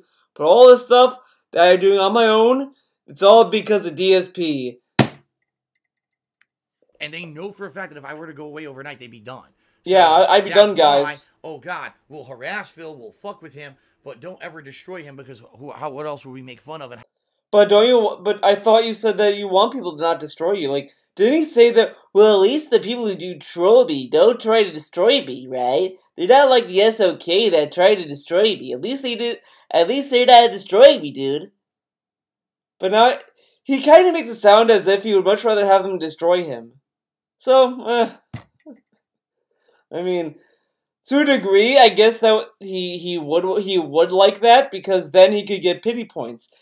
I think deep down in DSP's brain, he knows if he had the SOK around even longer, he could use them to get pity points from his cucks, and he'd get bigger whales. I guarantee that's what he misses about the SOK. That's the one thing he loved about him. They could do something to me, and then I could say to my fans, guys, I'm being bullied, and then they'll give me a lot of money. Now, he has to fucking stretch the truth to get people to feel sorry for him, which is just sad. I would much rather I would much rather you destroy DSP so I could stop watching the train wreck and do something more productive. Hey, Kafkos, that is negative. Stop being negative. How would we ever get any clout for ourselves? Why is words our own talent, which we don't have, and that's what I mean. Those are those kind of people. They only ever were known because of me, and it's funny because over the years there's been a large group of people who've been like that, and all of a sudden they'll have white hot popularity and then they'll go away. I can just tell you the people who started off things like this is how you don't play movement. Oh my God, they were known for 2-3 years as the biggest thing, and then no one cared about them. The SOK. Well, the thing is that Evil AJ probably didn't want to continue doing This How You Don't Play. Like, he acts as if, like, if you get popular for something, you should stick to doing it. Which is kind of sad because, like, it shows more maturity on the people who did This How You Don't Play than he does. Because these people, like, Evil AJ did only, what, like, 4 This How You Don't Plays or whatever? Like, I think he did 1, 2, and 3. I think he did 5. I think he only did Ground Zeroes, I think. Not too sure on that one. But, he did those, and then he was like, he probably felt like he was done. He was like, I don't want to do it anymore, I'm just gonna move on and focus on my own stuff. You know, that's a little bit more mature than just trying to do the same thing over and over. And that's kind of where I am with this channel. Like, that's why, like, you know, I was like, you know what, I kind of want this channel to be something else as well, and I guess I kind of made this my main channel at this point, because I started uploading different videos, like Artcasts, Game of the Week, that kind of stuff, and the thing is that there's nothing wrong with making DSP videos. I like doing them, but, you know, I'd like doing other stuff as well. I like to do other things. DSP can only do one thing because it's the popular thing. He does one thing and one thing forever. So him to shit on people that decided to do other things is kind of dumb. Okay. Oh my God, the biggest haters of Phil, they're all hilarious. Then all of a sudden, oh, now they're not anymore. Now they're like the most pathetic humans on planet Earth. Like, wait a minute. One day you worshipped these people. The next day you say that they're awful.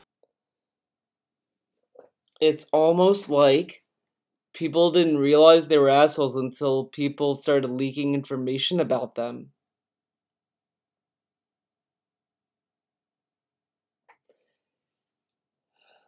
Well, no, actually, in reality, they were always awful. That's like saying, well, DSP's not an asshole, guys, and then someone leaks out information about DSP being an asshole. Hey, guys! I mean, it's just dumb. I mean, just replace SOK with DSP, and how would that work? How would that stand up?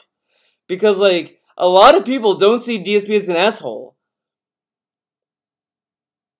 And no one saw the SOK. I mean, there were people that did not like the SOK when they were around, but over time, you know, people didn't realize until stuff started to leak out, and then people were like, well, see, now they're fucked up. That's why, you know, there were always this kind of divide within the detractor community with that, and then they found out that they were an asshole when all the stuff came out. They didn't know that at the time because, you know, no one believes that the people that they listen to are assholes. I mean, like, if you ask a DSP fan, are they gonna say that DSP is an asshole? No, they're gonna say that he's a great guy, great content creator. But then, if let's say something is leaked, like DSP drives Cat to the crazy or whatever, you know, whatever, like, treats her like shit, you think they're gonna still defend DSP? I mean, whatever.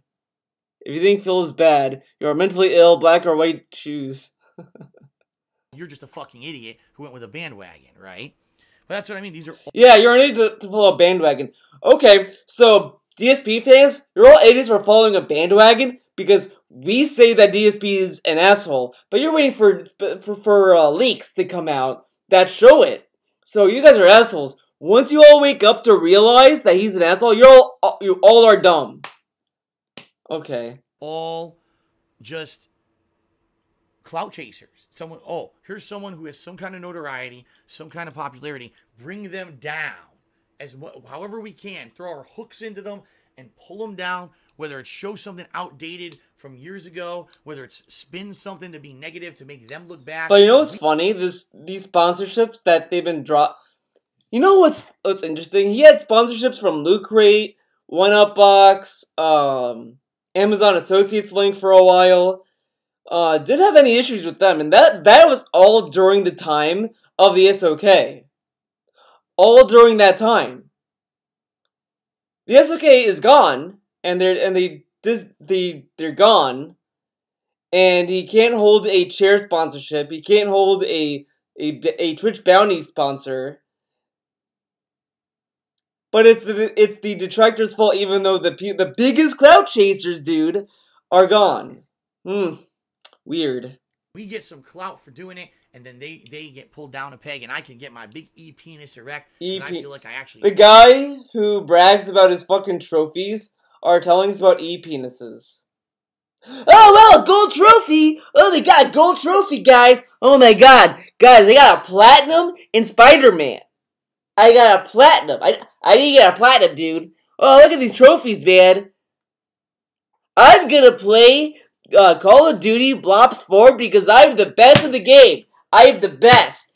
Oh, look at my rankings in Marvel vs. Capcom Infinite. I am amazing. I am amazing. Those guys talking about me, slandering me, they care about their penis. Not me, who's been here for 10 years. Of course. Of course. Concrete hurt someone, and I have that ability, because in real life, God forbid, I have ability to do anything. I'm probably just a powerless wimp who just sits around in his fucking PC or on his phone all day trying to hurt other people. Powerless wimp. Well, I am Greek. The nobody, and I have a horrible life in real life. So let me now take that negativity from my real life and put it towards someone who's positive and someone who's successful on the internet. Okay? That's what I think about clout chasers. Okay. Okay.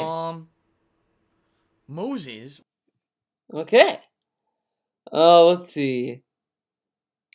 By the way, I feel like that question that Master Saru sent DSP.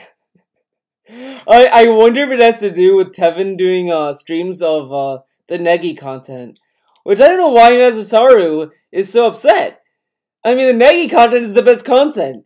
When I hear a Negi story, I know I'm in for a treat. Come on. Do I still have my wisdom teeth? And do they ever bother me in any way? I don't have my wisdom teeth. I had one. I had only one wisdom tooth, and it was on the, I think it was on this side. And I was scared that the whole thing was gonna hurt and it was gonna be a bitch. It was just, they pulled it out and it was done. It was easy. It was great. So, I have no wisdom teeth. Apparently I only had one. I thought I would have 4, only had 1. Pretty good, right? 137 asked me, do I still have my wisdom teeth? If so, did they ever bother you in any way? I'm asking for the fact that I have all 4 of them, and I fear having pain later on in life as I'm still fairly young. I do... If you have all 4, then why isn't your dentist saying, hey, dude, we're gonna take out these 4 wisdom teeth? His dentist sounds like an asshole. Have all of my 4 wisdom teeth, okay? I have all of them.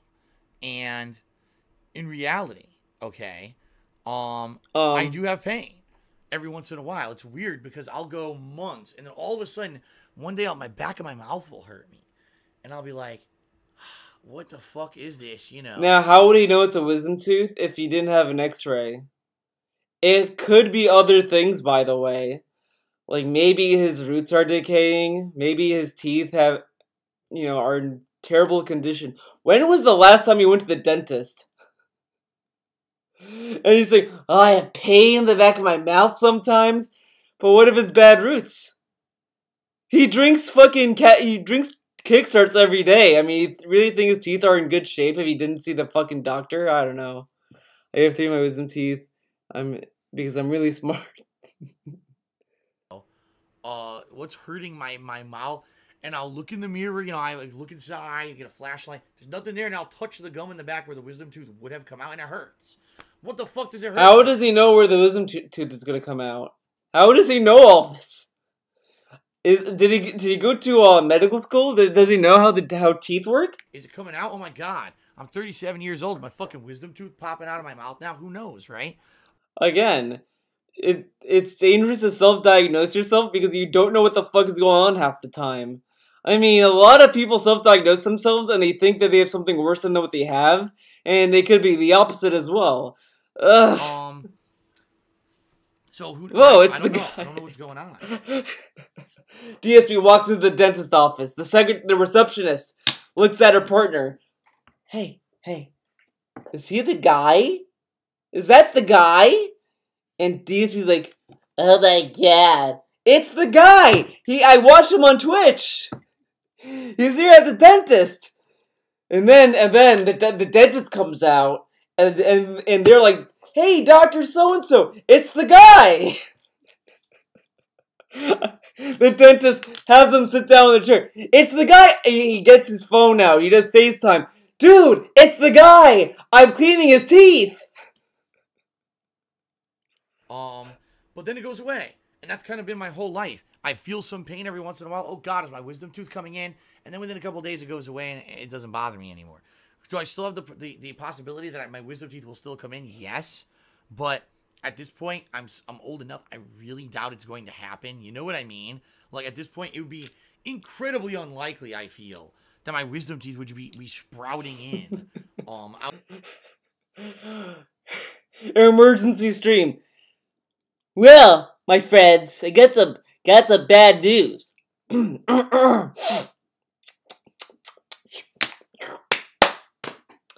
wisdom teeth are growing in, and I don't have the money for the dentist, guys. They're growing in, and I have taxes coming. I have taxes to pay, guys, and I need to pay the bills, but I need to go to the dentist, guys. This is an emergency. What are they gonna do? Find it unlikely the hell to find any wisdom teeth as well. The thing is, though, is that the tooth might not grow out, but it might cause problems for the other teeth, depending on how it's growing.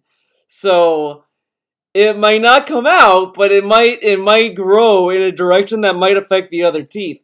But again, I am not a dentist. You're not a dentist. I don't know. Good question. Out of nowhere and hurt my mouth or whatever. So in that regard, I think I'm all right. Okay, but yeah, I still have lingering pain every once in a while, but it's certainly not like crippling, awful pain. I think that only happens if they actually fully come in. So okay. Shout out to Plague-tastic. How would they hurt though? Whatever. Ask the following question on Twitter. Playtastic, dude. What happened with Machinima? Ah! Oh my god. Machinima. Regarding your well-known temper tantrums over the years and sometimes childish behavior, are you self-aware of it and do you see it as an issue? In other words, have you knowingly improved yourself throughout the years by keeping your cool? Get over to reveal the tractor. It's the guy. No, like I know for a fact that sometimes I lose my cool. As I said to you guys on this show, if I used to get angry about something, wait, what? It just happened. Over the years. Okay. Shout out to Plague-tastic, who asked the following question on Twitter. He didn't put the question in the fucking timestamp. Wow. Regarding he puts the question about the fucking wisdom teeth in, but not this one. Okay. Your well-known temper tantrums over the years and sometimes childish behavior. Are you self-aware of it and do you see it as an issue? In other words, have you knowingly improved yourself throughout the years by keeping your cool more often, or is it something that just happened? No, like I know for a fact that sometimes I look as an issue. In other words, have you knowingly improved yourself throughout the years by keeping your cool more often, or is it something that just happened? No, like.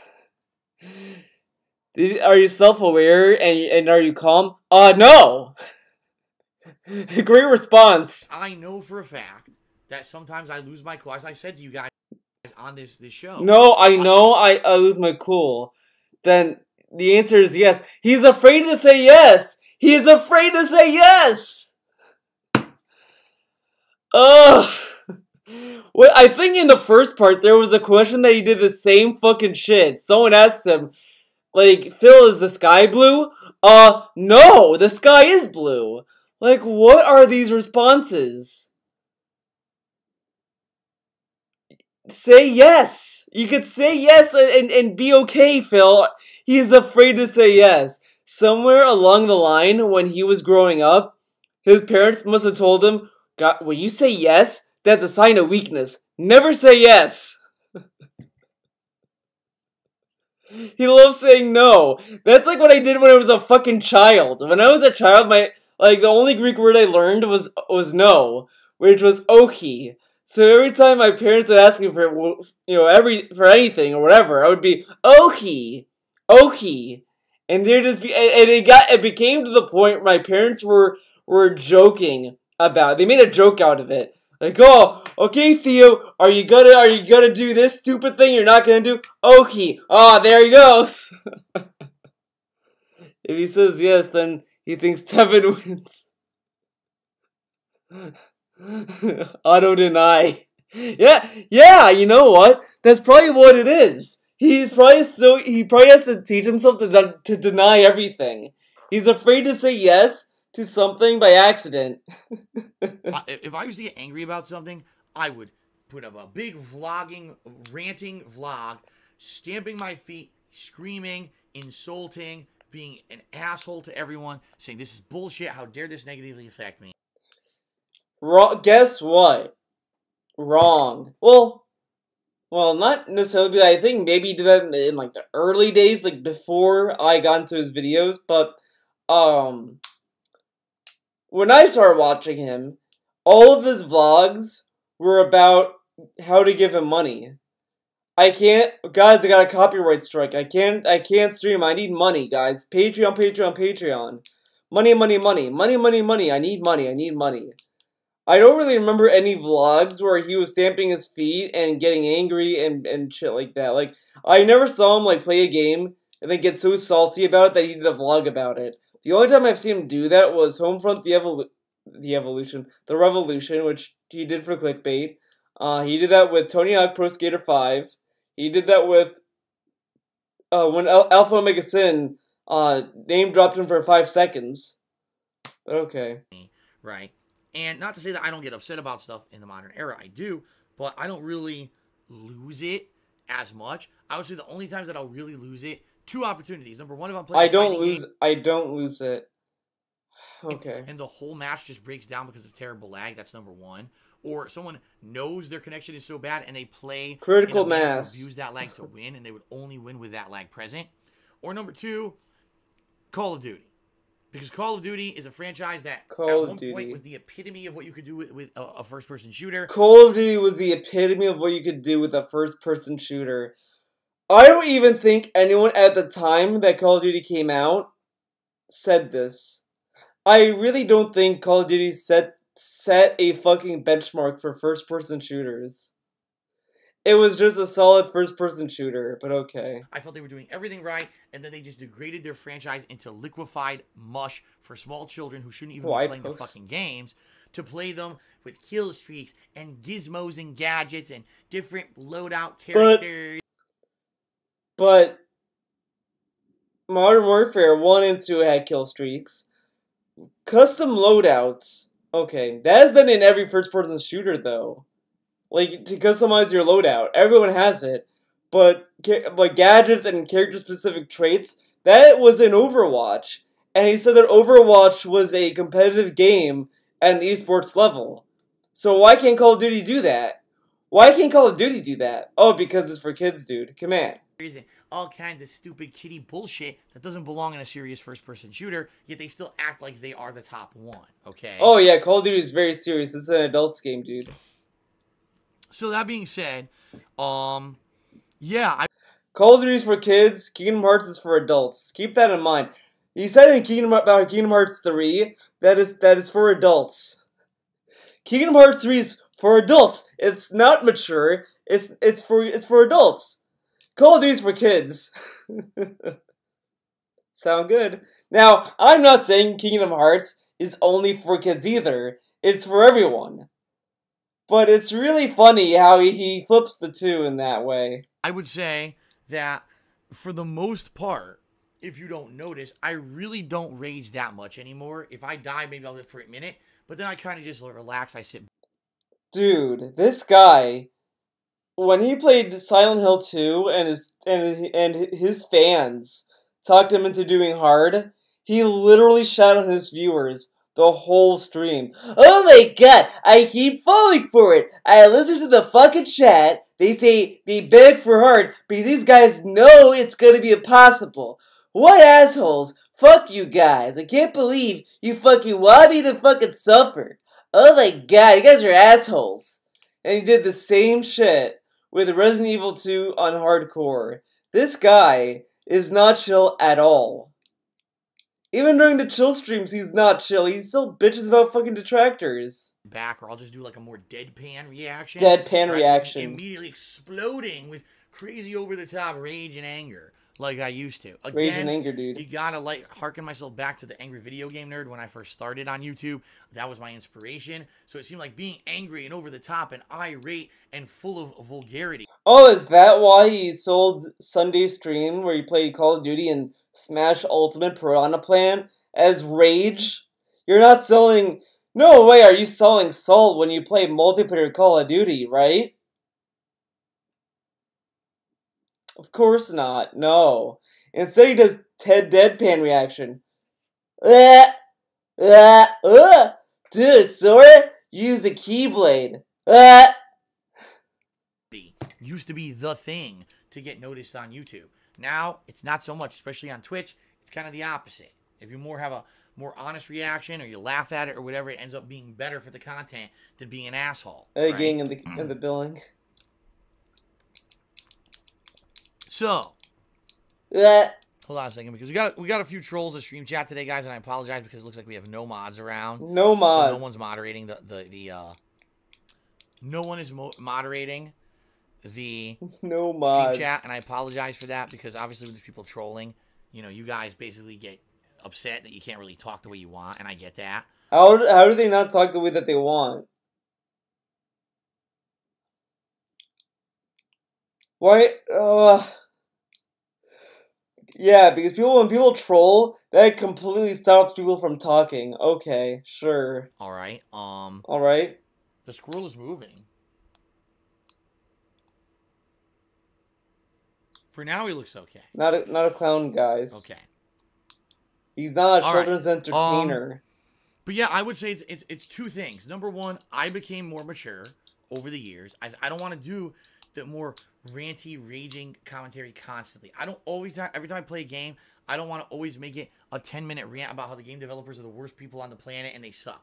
I'll still do that for Treyarch when I play Call of Duty because I actually factually believe that they did fuck the franchise up. Treyarch fucked the franchise up. When he played Call of Duty World War II, he did nothing but suck Treyarch's dick. Oh my god, they should have given this game to Treyarch. Treyarch is so much better than fucking Sledgehammer. Sledgehammer sucks. They never have good netcode. Treyarch is fucking trash. Fuck Treyarch. I mean, fuck Sledgehammer. Treyarch is the best.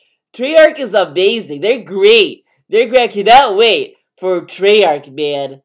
Treyarch fucking sucks. Wow, fuck you, Treyarch.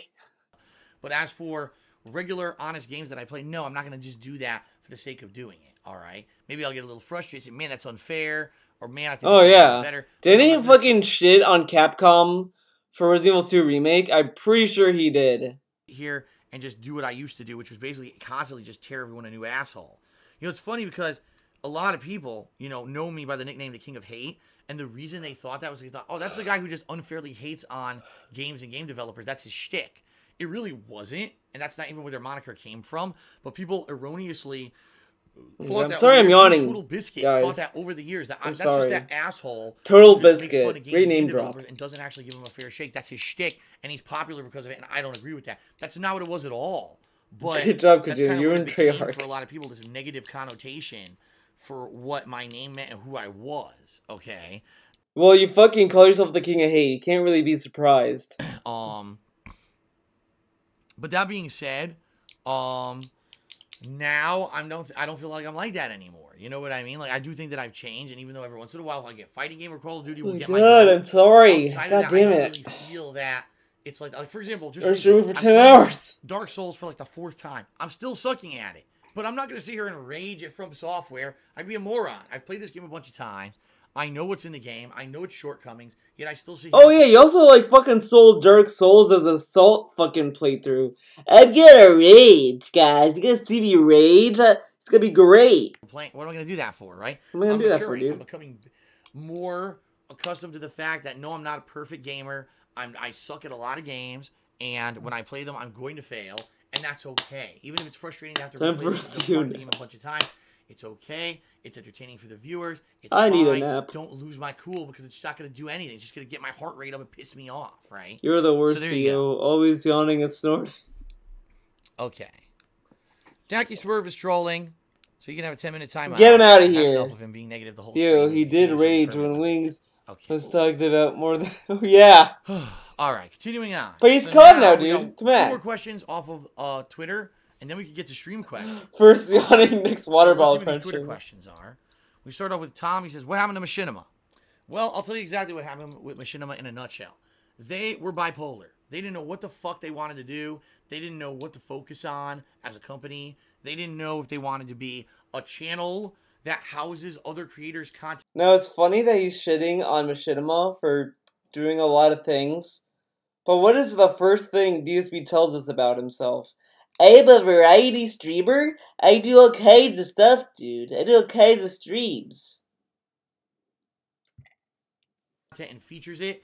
They didn't know if they wanted to be a partnership network to partner other content creators to put content on their own channels.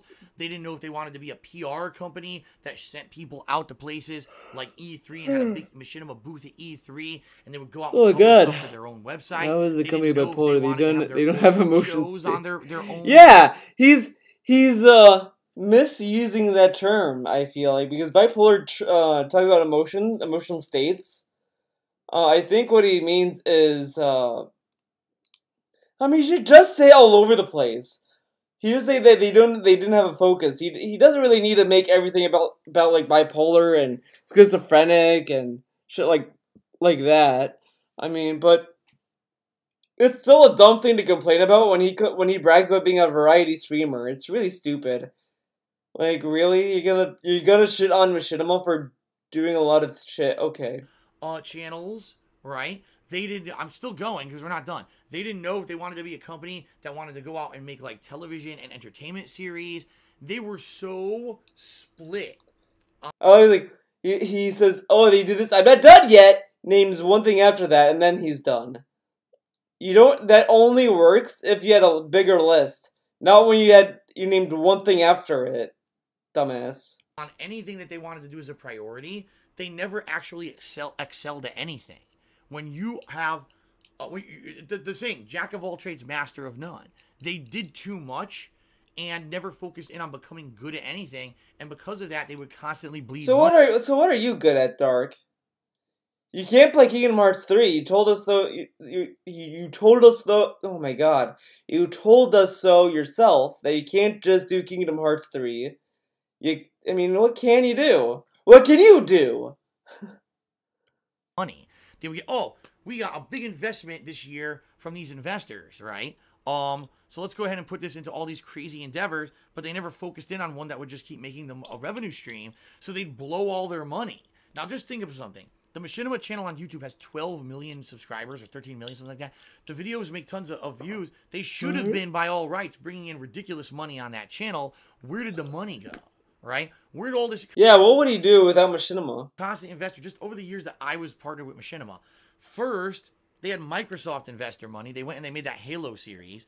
Then, they got YouTube investor money. YouTube actually invested in them for them to make series that they said would exclusively be on YouTube. Then, Warner Brothers bought them and invested money in them. I don't know where that money went because I never saw a single thing from Machinima that focused on Warner Brothers. So, over the years... every 1 or 2 years, they'd get big investor money. Probably, I'm talking hundreds of thousands to millions of dollars invested in the company. And the management at the top of the company would completely squander all the money and blow through it and not actually be good at anything, and then have to look for more investors. So eventually, after years of this happening, you know, I partnered with them in 2011. They'd been around years before that, like up to, I think it was like 2007. Where does the money go, Phil? Start. Yeah, so, you know what's funny? He's like, well, you think all this money, where does the money go? Well, they have people to pay, they have bills to pay, they have things to pay, I mean, they have maintenance to pay. I mean, they have bills too, Dark. They have things to pay off. But then, when he gets a lot of money, hey Phil, what happened to Tut's money? None of your business. Don't talk about my money, guys. It goes to bills. It goes to bills, dude. Okay, what happened to the $400 he got from Resident Evil 2? What happened to that? Went to bills. But how do we know it went to bills? But of course, he wants to hold Machinima under the fire because, you know, no one liked Machinima, I guess. So, you know, they had been a company or that had a reputation. Hey, Theo. Yeah, I'm reacting to Ask the King. Well, at least this part. Had clout or whatever. That's stuff to do as well, and of course, so. You know, a YouTube channel with 13 million subscribers means something. But they never had management who, number one, understood gaming. Just being honest here, they didn't get it. They didn't understand what they were trying to do with this company and how they could be profitable with gaming. Oh, and yeah. number two, who basically... Well, you don't know gaming either. Hey, Phil, did you hear about this game? No! I don't know what that game is. Okay. He also streams on the internet. Doesn't know a single internet meme at all. A hip internet meme. He only knows the older ones. The boomer memes. He knows the boomer memes. Would just say, let's do this and try this. Instead, they would just constantly just like have a fucking giant spitball diagram on the wall, right? Okay, here's 40 ideas. Let's just spitball. Okay, let's just do these things. It didn't even make any sense, half the shit they did. None of the series, the television-style series they ever did, were very good. And the ones that they did, they had Mortal Kombat, one of Halo, and they had one or two others. They were just so, you could tell they put a ton of money into them. For a B-movie series no one cared about and probably never made any money. So why the fuck did they even do that? You know what I mean? Like, it didn't make any sense at all. It was just confusion at the massive sense. And the other thing about Machinima, because they... I don't know.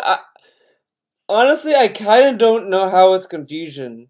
Because Machinima is a company that came from the explosion of Machinimas.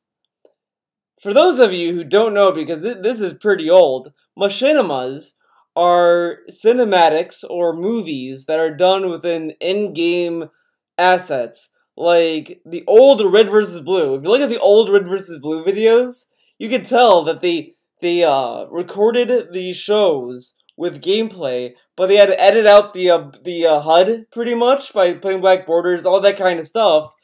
Like those were kind of like Machinimas.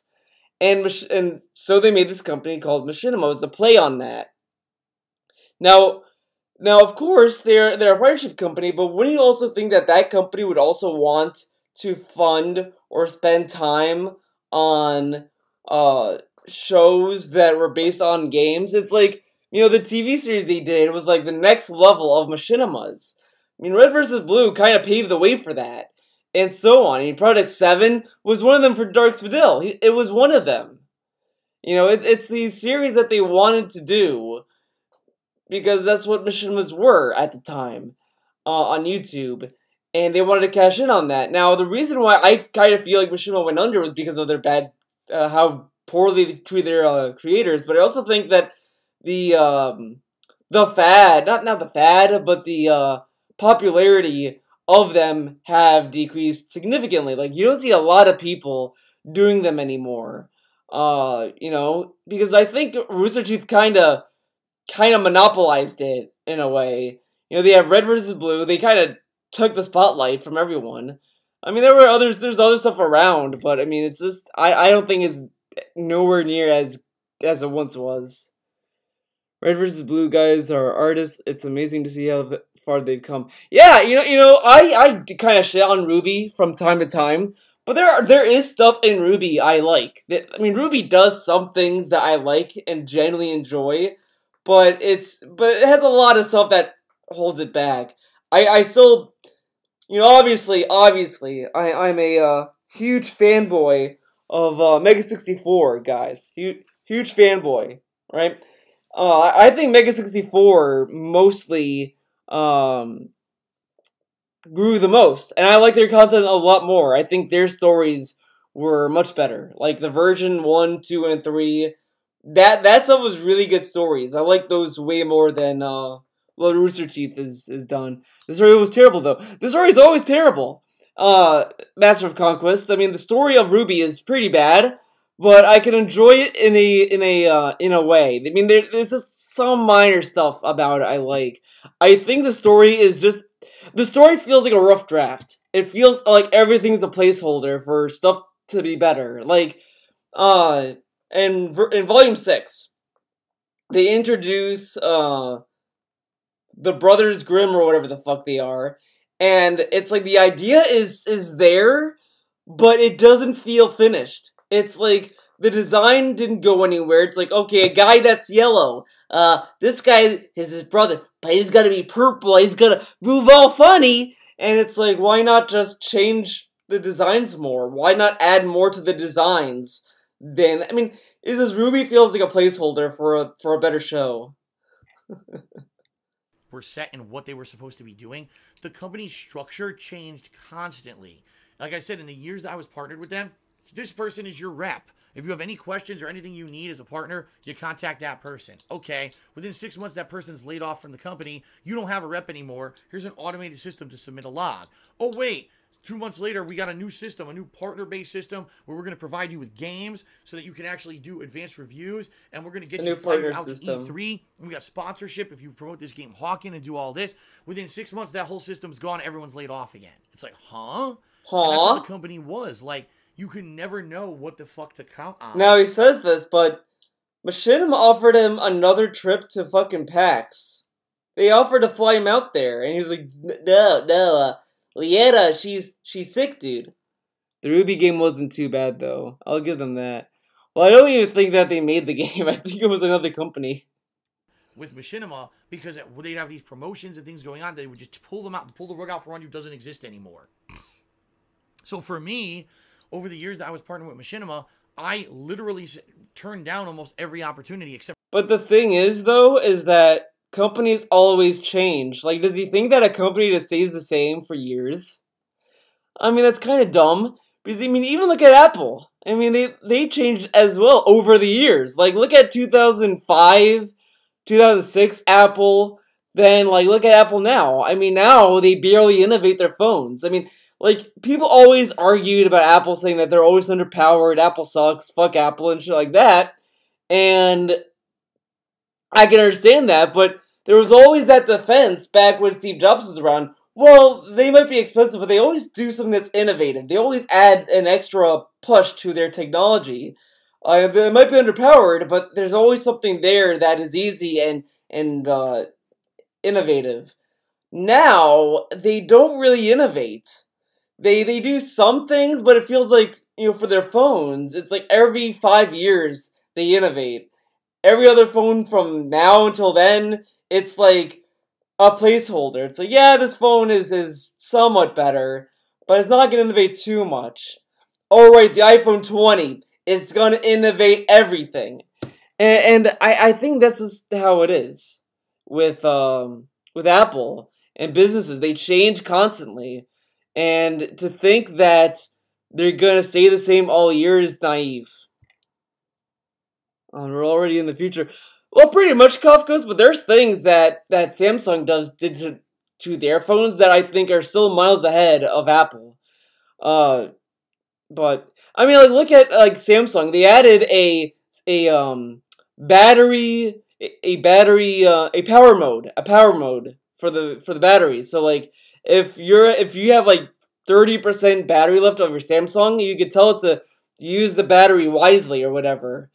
It didn't take Apple all the way to the 7th iPhone for them to add it. Well, they added that feature when Samsung had that feature for the battery since the iPhone 5. So, I mean, it's just that long that it takes Apple to kind of innovate or catch up. They don't lead the industry as much as they used to. They need park mode, yeah. That I obviously wanted to do. And then I think in 2016, they provided me with a few games. Actually, it might have been 2015. It was like 2015, 2016. They provided me with a few free games for review purposes. But outside of that, do you want to be part of this Xbox One promotion? Nope. Leave me out. Do you want to be part? Nope. I just want to make shit on my own channels. You guys do whatever you want. Because every time you tell me something good's going to happen, oh my God, do you guys remember the Xbox 360 app of Machinima? And they said, Phil, you're going to be promoted heavily on this app, so we want you to sign this new contract so all your videos can show up on the app, and you're going to make extra money. You want to see how much extra money I ever made being on the app? Zero. I mean, none. I mean, none, no dude. money on it. They never implemented it properly to display the ads, and the ads that showed up, I never made any money on, even though I was supposed to. So it was a whole thing. They had me advertise for them and everything. They even sent me an Xbox that was Machinima branded or whatever, and the thing never worked. You see what I mean? So basically, after all of this for years and years and years of just not having an identity, not knowing what they were supposed to do, they ran out of money again. And the last time they ran out of money, they got bought out by some company named Otter Media. I don't even know who the fuck they are. But basically, they fell apart. They couldn't even afford to partner people anymore. Kyrie dies in Kingdom Hearts 3. Oh my God, dude. Their partners were either shuffled to another one called Full Screen or were released. So they lost their partnerships even though they did nothing wrong. The channel, the Machinima channel, had all the videos. Well, of course they had to lose the partnership. How are they going to get money if the company doesn't exist, dumbass? How would Machinima pay them if they don't exist? Privated. And the suspect thing there is that if they had leave those videos public, they would still legally have to pay royalties to the people who created the videos and gave them to them. And since they're owned by another company, they don't want to do that anymore. So that instead of just ending the contracts or violating contracts, just put them all on private. They can no longer make money anymore, and you owe no one anything ever again. Keep in mind, that's 10 plus years of content creation of people who literally, their blood, sweat, and tears went into making those videos and giving them to Machinima to be a part of their company. And all those videos are lost to the internet now. But now I want to know, does anyone even care about those videos? I mean, I really don't think that anyone cares about those videos, TBH. Because they just got bought out and basically they're being taken apart. Like piece by piece, they're being taken apart. And it's a shame because people lost their jobs, people lost their work. It's a mess. If only that company had upper management worth a shit. And all I'm going to say is this. When I had my falling out with Machinima in 2017, I did some research, all right, without naming any names. I think it was about 2012, 2013. A new guy took over Machinima. He was brought in as the CEO. Now, this is great. I don't know if he's gonna reintroduce the lore on this, but I think it was the Machinima vlog. I'm pretty sure. He literally told us a patented Darth Vidal theory. Now, this isn't a Theo theory, it's a DSP theory. The guy who ran Machinima, who fired him, he was part of the FGC. The FGC hates Darth Vidal. So, DSP's theory is that the guy who's the FGC, who runs Machinima, had it out for Phil. He targeted him, and he fired him because he was like, I hate Phil. I'm part of the FGC. I hate Phil. Everyone hates Phil. Get him out of here. He literally told us that's what he thinks happened. Ugh. Guy had a silver spoon in his mouth when he came out of his mom's vagina. He did. He was born filthy rich. He earned nothing in his life ever. Everything was always handed to him. Went to the best colleges. How does he know that this kid was rich from the beginning? I love that the first thing he researches is this kid rich? Is he a rich bitch? I need to find out for a friend. Parents paid his fucking way and literally was... Yeah, how dare his parents pay for their son's education? What terrible parents to buy their kids' education. You know what's funny? He wanted his parents to buy the Wolverine toy. He's like, my parents could have bought me the Wolverine toy. They had the money, but they did. Fucking stupid. They're fucking stupid. But then when parents... God damn it! God, it better be someone important.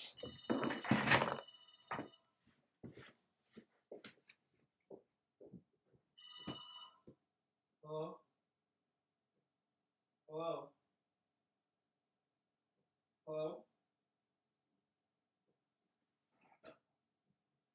It was nobody. It was nobody after all. Nobody important. Nobody. I don't remember what I was talking about. It's fucking stupid. Oh, I remember. So, he wanted his parents to buy a fucking Wolverine toy. A toy that's fucking worthless. It doesn't serve a purpose. It's just a toy. I mean, it's like, do you really need a fucking toy? But then when parents, pay for their kids' education, oh, they're spoiled. They're a spoiled brat. They're a rich bitch. Fuck them. Now, I don't know about you, but if I had a kid, I'd probably save up for their education. Because, well, education is kind of important. So he shits on him because his parents paid for their education. So do you want their parents to pay for Wolverine toys for the guy? Would that be better? Okay. See, this is what's kind of dumb. It's really dumb to say, like, well, if you want to go to education, you gotta earn your way, man. You gotta earn your way to get to education. But education is fucking expensive. And it's a fucking death sentence.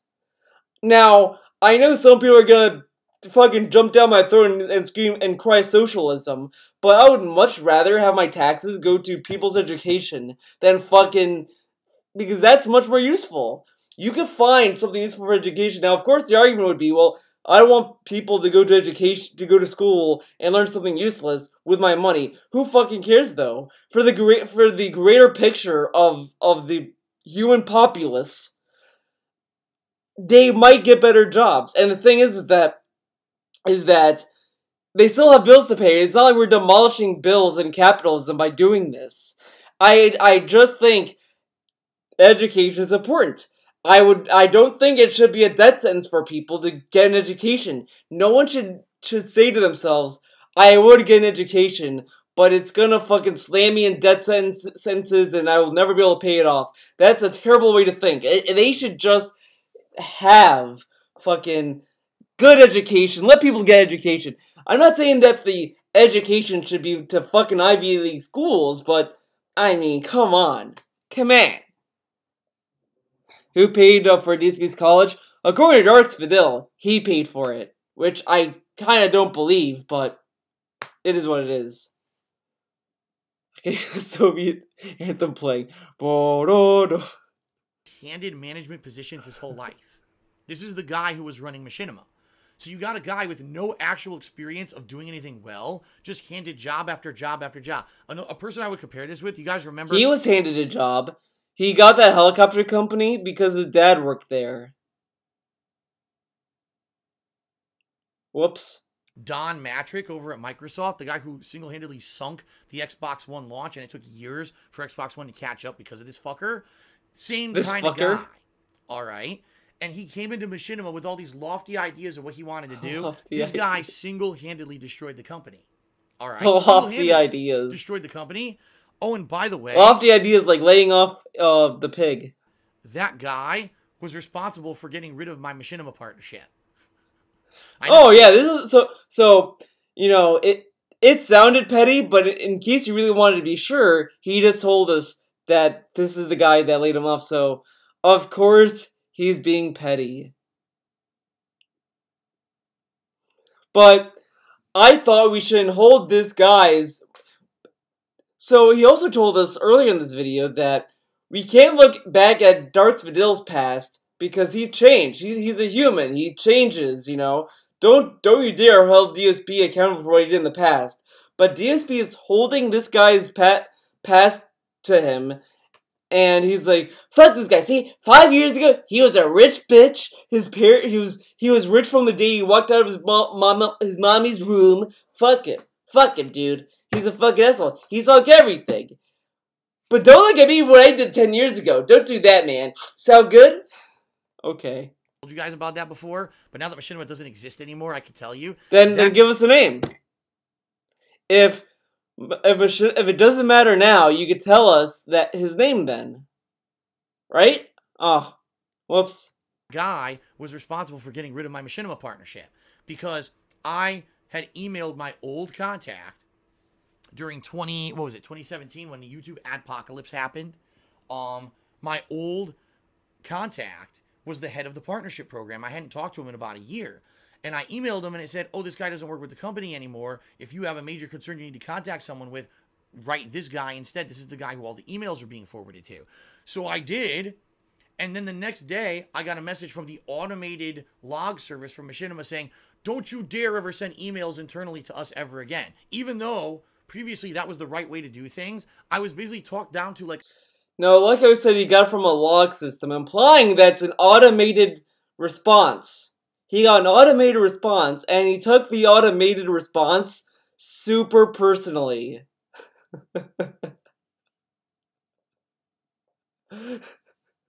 That is great.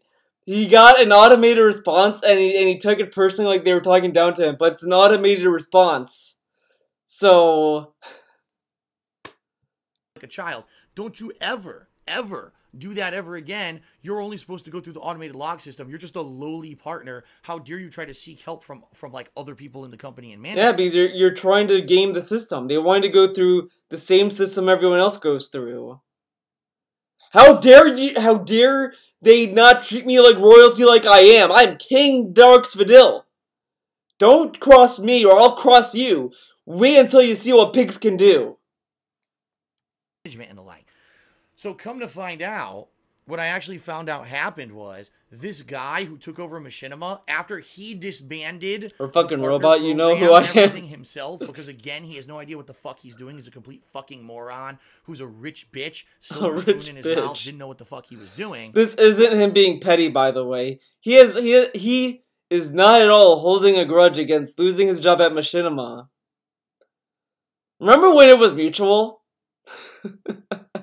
Remember when the breakup with Machinima was mutual? I remember. He was taking in emails from the partner program, guys who no longer work there anymore. He saw my email and personally complained to the people at the automated log saying, why aren't you people handling this? And they said, oh, well, we're doing our best, but this guy's complaining because his livelihood's going to be lost or whatever. Apparently the guy looked into it and said, oh, all right, we'll just get rid of him then. Well, guess what? Well, probably because they were getting annoyed with your fucking begging. You know what? You know what's funny? Ever since he left Machinima, he magically he started being a bitch to people. When he was with Curse and shit was going down, he was afraid to talk to them about it. He was like, it's okay, man. I love Curse. I mean, come on. It's quite obvious that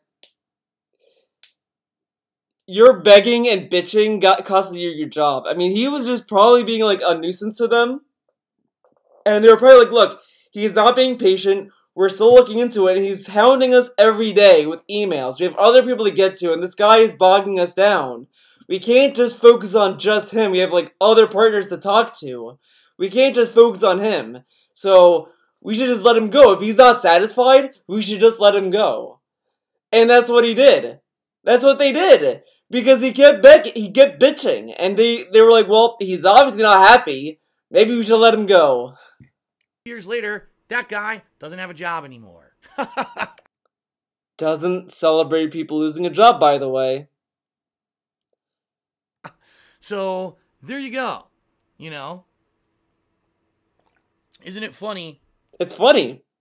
How things come full circle, right? Comes full circle. I was born rich. I was handed everything in my fucking life. Never earned anything. Never had a creative bone in my fucking body. Got upper management positions every company I ever was in because I had an Ivy League education because my parents could afford it, not because I was good at anything.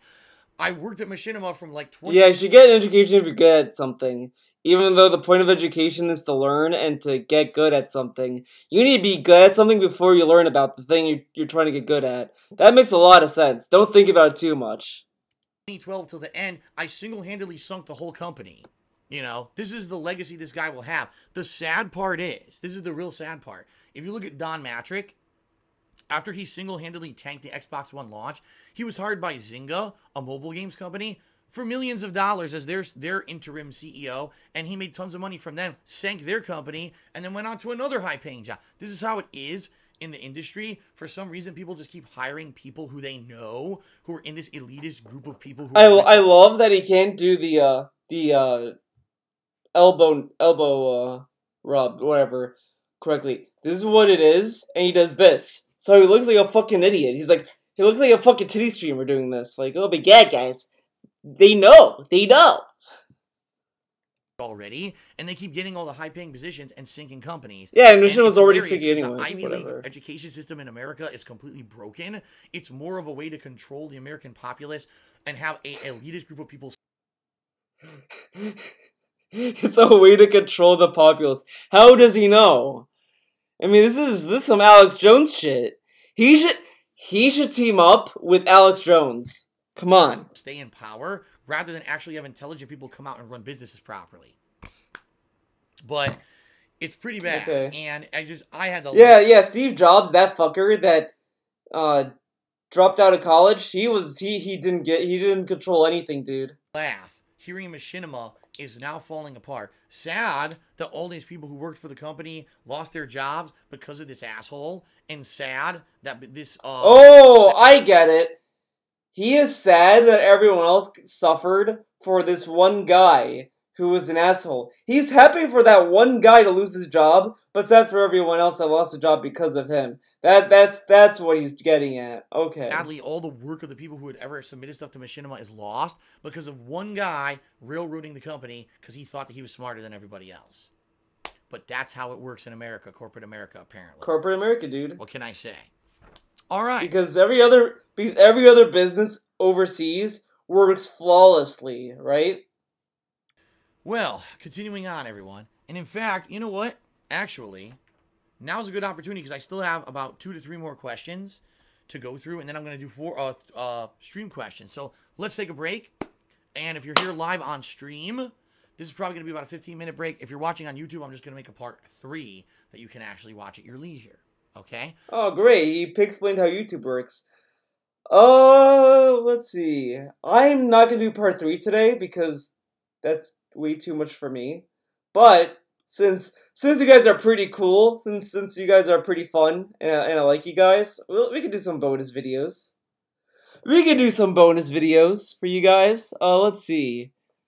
What should I do? Oh, God, I have a stomach ache. There's something.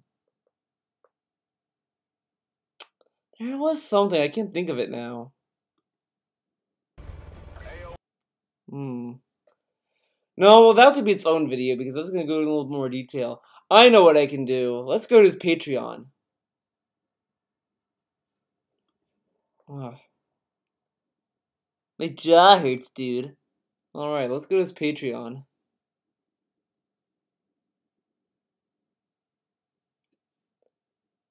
Can you see? Oh my god, calm down. Calm down. Relax. Oh, you can't see it. I'll move this over a bit. Okay, so this is his Patreon. He has 117 patrons and 538 a month. Darks Vidal removed the $1 tier. Now, you might be asking yourself, wait, what? What happened to the $1 tier? What's that about? Well, the $1 tier, if you remember, had to do with, what was it? With a, thank you crawl. Every during pre-stream and all that. Remember when he used to do the Star Wars crawl? He removed that tier completely, so you don't get that anymore. So now, the $5 tier is the lowest. Is this recent? It had to be. It's as recent as yesterday, as far as I'm concerned. I checked it yesterday. I would wager he realized he did it probably when he canceled his Adobe Premiere, because he probably used Adobe Premiere to do the crawl. So he got rid of it then, probably. But here's the thing. he could do that with Windows Movie Maker. I could probably do that with iMovie if I really wanted to. But the thing is that what he should have done was say that $1 will just get a thank you message in the description or whatever, and you would just copy paste the names into the description as special thanks, which would make more sense. So the theory is Dave is too stupid to understand there's free editing software. Yeah, probably. But he could literally just take the names and put it in the description of his videos and just say thank you to the following patrons and just put them in the bottom of the description. He could just do that. Because if these names were okay enough to be in a crawl, they should be okay to put in a description. And $1 would still get something. But as I said, I mean, it's not really much change, but the thing is that he should lower the amounts. I mean, this should not be $5. Now, I remember what I want to find. I remember. Oh, let's see if I can find it. Oh, gosh. I got a fucking stomachache. I don't know, was it... Alrighty, hello everybody. Alrighty. Minecraft. Blackout, even on Sunday night when normally I wouldn't, and I would take a little bit of time to see how that goes. I don't know if we're going to get to that today. So that I can make glowstone to make my... Wednesday of next week, incidentally, is my day off. So, on consoles this weekend. I'm going to be very honest with all of you. Number one, I don't want to really play it right now. The game is coming out. What? Open beta, open demo, on consoles this weekend. I'm going to be very honest with all of you. Number one, I don't want to really play it right now. The game is coming out later this month. What I'd rather do is just listen to your guys' feedback. Unless I don't know if it's the poops. something happens to games of the game, excuse me. On Twitch, the month of January was okay. It wasn't great. Last year, Red Dead Redemption 2, with me having longer videos, videos. Now, because we've had several days of low participation, all right, even if you're not watching the playthrough, so we'll see. We'll see which playthrough you want to see continue playing Ace. I'm not going to turn this into a high school. This is not supposed to be somewhere where people come in and this. Grow up. All right? Stop. If you're going to be like that, you're not welcome on my streams, period. Not about, a single moment that happened, on a certain stream that most people weren't even fucking here for, and let's blow it into drama because it was Phil's day off and he wasn't here to talk about it. So let's blow it up into drama because there's nothing really negative going on with Phil's streams recently. So let's try to make something negative. How about this? Grow up. All right? Stop. If you're going to be like that, you're not welcome on my streams, period. Oh! So there we go. I know what he was talking about. He was talking about when he shat on Swaggins and Swaggins ate the shit. Ah, okay. Okay. So, now. There was no drama, dude. Just Swaggins unbanned a troll and still a mod. I am still offended, Swaggins. You did not unban me. You're a fucking bitch and you always will be a bitch, you fucking dumbass cuck. Fuck you. Come on. Thank you for being streams on a daily basis, as well as upload my videos. What I'm talking about, you can check it out over at patreon.com/darksidephil. Your monthly pledges, very much to anyone Teespring store. It is the skull crown design. It's been around for 2 years now. I don't think it was that pre-stream. Because I don't think I was here for the pre-stream. Maybe? Alrighty.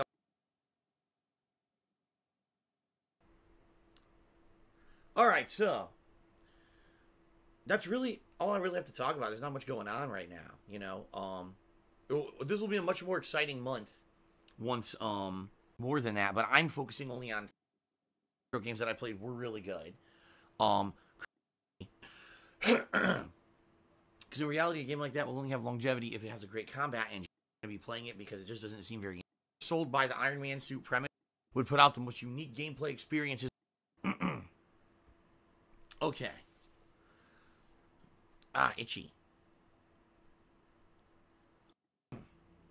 So all of that being said, to you guys, all right? So for example, you get the ability to nominate and vote on things for special events. Right now, patrons are nominating their favorite moments of my 10 years as a content creator for that retrospective event we're going to do in a little under 2 weeks, actually. You could get your questions answered on my bi-monthly Q&A show, Ask the King. You could get a private Q&A video made. It's pretty cool stuff, so give it a look. Patreon.com/DarkSidePhil. For those of you who are current patrons, I have a very minor update. Patreon is having some issues this month processing payments. They're very saying it's not, it's everyone. Everyone's pledges will process, and if they do, then I'll be sending everyone information on how to get your perks. So we'll see what happens, but hopefully I'm thinking by Sunday, tomorrow, hopefully the pledges will all be processed. I'll be able to send that information out, okay? Okay. Okay. You can also check out my Teespring store.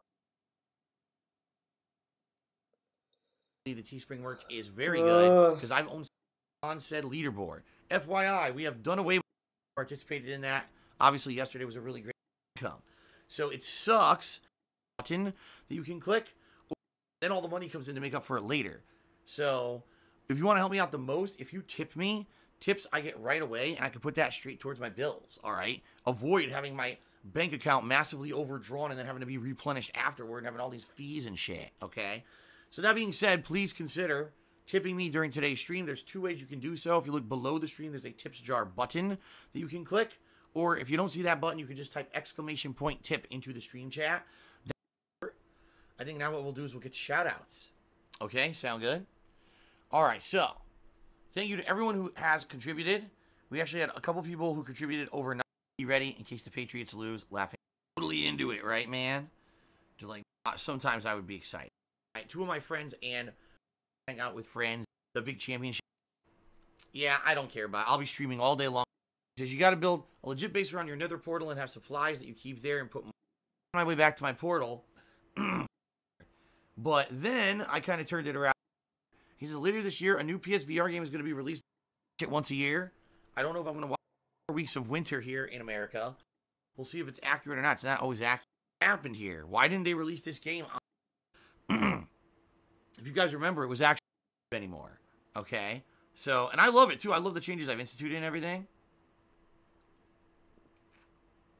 But that being said, I don't know how I would do a PSVR playthrough that would be in this.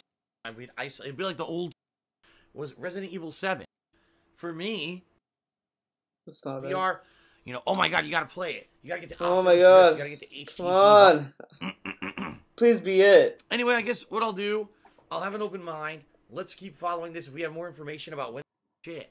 What the hell was that? $3. Wow, thank you very much to Gil. Very generous start to today's oh, Gil, let me suck your dick, dude. Let's go ahead and get him up on the leaderboard. Get him up there. Gil 6293. All right, and Gil says the following. He says, "Been watching your content for years, man. Keep up the great work. Thank you very much, Gil. Very awesome." There we go. So yes, the tips goal is in effect, guys. Gil is very much appreciated. I sneak into your chimney. But thank you very much for the $5 tip. Okay, I'm trying to find. I'm going to tell you what I'm trying to find. He talks about how he wants to not do Patron's Choice anymore. I want to find that clip. Boy Ripper. We're now up to $35. I'm trying to find it. Thank you. Go ahead and get you up on the lead. Doesn't look like we're going to have a cheer war today. Thank you very much, Coral Guy, for the resub. That is appreciated. Someone said he should Warren sell his... Tip me $5. Hey, should. Thank you, Rob. Robin! And dude, when now? Well, Days Gone was originally supposed to be last year. Then it was supposed to be February, but it got delayed until April. I believe it's late April now. I hope. And with the amount of this game being delayed, let's hope the game ends up being good. Sorry, I had to stretch there, everybody. I mean, I'm going to be honest, I'm a little nervous about the game at this point. When a game gets continuously delayed more and more, and you see less and less, the other thing, like, it would have been something if and it got delayed a bunch, but then we kept seeing new gameplay. Well, how do you see new gameplay, though? Sony doesn't have any other press events. And new riveting things about the game that are making us very excited about it. Instead, it's kind of the opposite. It's going to be as good as the hype. So anyway.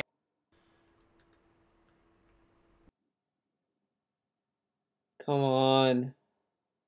They're making good games. I mean, it sucks. It sucks to see the mighty fall. It does, because, you know, at one point, BioWare was kind of this studio, and it looked like, it was like the sky's the limit series, and now now I might not even be playing Anthem. I might, whether or not you should check it out. Everyone knew he wasn't gonna play Anthem. It's so dumb that there's this, like, oh, is he gonna play it? Is he not gonna play it? Of course he's not gonna fucking play it. It's fucking Destiny, dude. In February. Or I could just play stuff that I want to play and not play it and not care about it, because it just seems like it's a game that you just shouldn't care about. I'm just being honest. Again, if you're the kind of company, Ghost Rider gamers who are... Honestly, I'm so tired of hearing him, like, be like, I'm not gonna get the game. This game is not for whatever. Like, that stuff just sounds so annoying. Crap that everyone else has already done. It's just Destiny, and you... Twitch is the future. Cheered 50 bits says loves you. Well, thank you very much. Twitch is the future. I appreciate that. Ace H Cheers says, once you do sub goals again, an idea would be a VR event where people can nominate and vote on PSVR games for you to play on streams. Maybe this is There it. would be frequent breaks, but it would be nice. No. Actually, what I'm thinking, okay, for the sub goal this month is the return of the Patron's Choice playthrough. Although, it may not be Patron's Choice anymore. I'm trying to really think about... It might not be Patron's Choice anymore. Here it is. Here the fuck it is. Like, how to do this. Because when I do Patron's Choice, what ends up happening is, you know, if we hit the sub goal, the event happens, but then the patrons choose the game. But then a lot of people who subbed feel left out. They're like, man, it's great that the event's happening, but we didn't really formulate the event. Now... I don't know what it is, but it's like DSP really hates his patrons for some reason. Like, since 2018, when he decided to do fucking Twitch sub goals, it was like he was wanting to leave Patreon. He even said in a weekend preview he wants to drive his patrons to Twitch, which makes no fucking sense. Because it's much more beneficial to have Patreon and Twitch together. Now, the Patron's Choice was only worthwhile because it made sense for the $5 tier. So let's say that this new goal, this new sub goal, is going to be like, oh, Twitch sub choice, whatever the fuck. So then what's the point of going to his Patreon? Why would he give $5? I mean, the only thing that you'd be going to his Patreon at this point was either get your name in the fucking videos, like Hate Live and Ask the King, or you pay $20 to be part of Ask the King. Now here's the dumb part of this. This should be $10, not $20, and then $50 you get personal with DSP, which is fucking stupid. He should literally fucking lower these rewards to lesser money. If anything, if he wants to keep that $50, fine. Keep $50, whatever the fuck. But this should be $10. This should be $5. If you're not gonna have voting, then you need $5 to be something else. Because why the fuck would I give a fuck about a title on your forums that no one goes to? Why would voting matter? Now, of course, he's gonna start pushing the narrative. Well, the point of Patreon isn't to get the rewards, dude. It's to support your content creator. But the point of rewards is to have something nice. Like, it's up to the patron if they want to use it, if they want to get the reward, that's fine. That's up to them. But you don't want to seem like the kind of guy that's like, the rewards are just there to be there. You kind of don't want to be that guy. But it's so dumb. He wants to phase out Patron's Choice, so he gives patrons literally nothing. He gives them pretty much shit on a plate, and he's gonna be surprised when Patreon drops even more. So what I've been trying to do is trying to brainstorm a way to make it so that the people who subbed can participate, but I don't know how. Like, the only other things I can think of... And part of me thinks his plan or dream was that the people who would sub would also go to his Patreon. I have a feeling that's what his idea is. Was like, guys, if the Twitch audience subs and hits the goal, they're gonna want to run to my Patreon to participate. And then no one did that, and he is like, what the fuck, man? They didn't do it. I gotta find another way to milk them. Do a poll on my forums that's a more public poll. You know, people nominating and then voting on it. That's not just patrons. But then I want the patrons to definitely have like some sway in it. You know what I mean? Like, I want the patrons to be able to kind of nominate their own game to be in the running too. I got an idea. My idea that I'm proposing is that DSP puts a poll on Patreon. You can put polls on Patreon. I've done it. I've seen the option for it. You can do Patreon polls. So just for patrons. Just have that. You know what DSP is an idiot? Okay, let me go a little bit in on this. Sorry. But here's the thing. He tells us, the forums are useful because if I do Patreon stuff, they have a website that they can go to and they can post their stuff. That's why I keep the forums around. But you can make Patreon specific posts. Like, you can make a post that only a Patreon can see. So what he could do, which is going to blow your mind, the patrons can go to the Patreon website of DSP's page, post their game titles in the comment section of the post that only patrons can do, and then he takes that, puts that in a Patreon poll on patreon.com, have that only visible to patrons, and then they vote. He takes that number, he puts it on a little piece of paper. He then puts a poll on a website where only Twitch subs can access. They go and they post and they also nominate games too, and they vote. And then DSP looks at the poll numbers and then he counts them all up and then he finds the winner. Whoa, guys. I know it's crazy, but Patreon has those features. He can literally fucking do that. But he can't do it. He's not that smart. The pig didn't learn that yet. So, yeah, I don't know. It's tough. It's tough for me to figure this out. Like, I definitely want to do another playthrough based on feedback from the viewers. I want viewers to be nominating and voting, but I don't know the right way to go about it, which is kind of why I haven't announced a sub goal for this month, because I don't know how to make it work. It's very interesting when the viewers pick games for me to play. You know, some of the best... The viewers picked No More Heroes Travis Strikes Again for him to play. He fucking ducked that. A person begged him to play Ace Combat 7. Fuck that. CM Fool begs him to play A Quiet Man. Fuck that. Playthrough series that I've ever done. The whole Persona series. Danganronpa.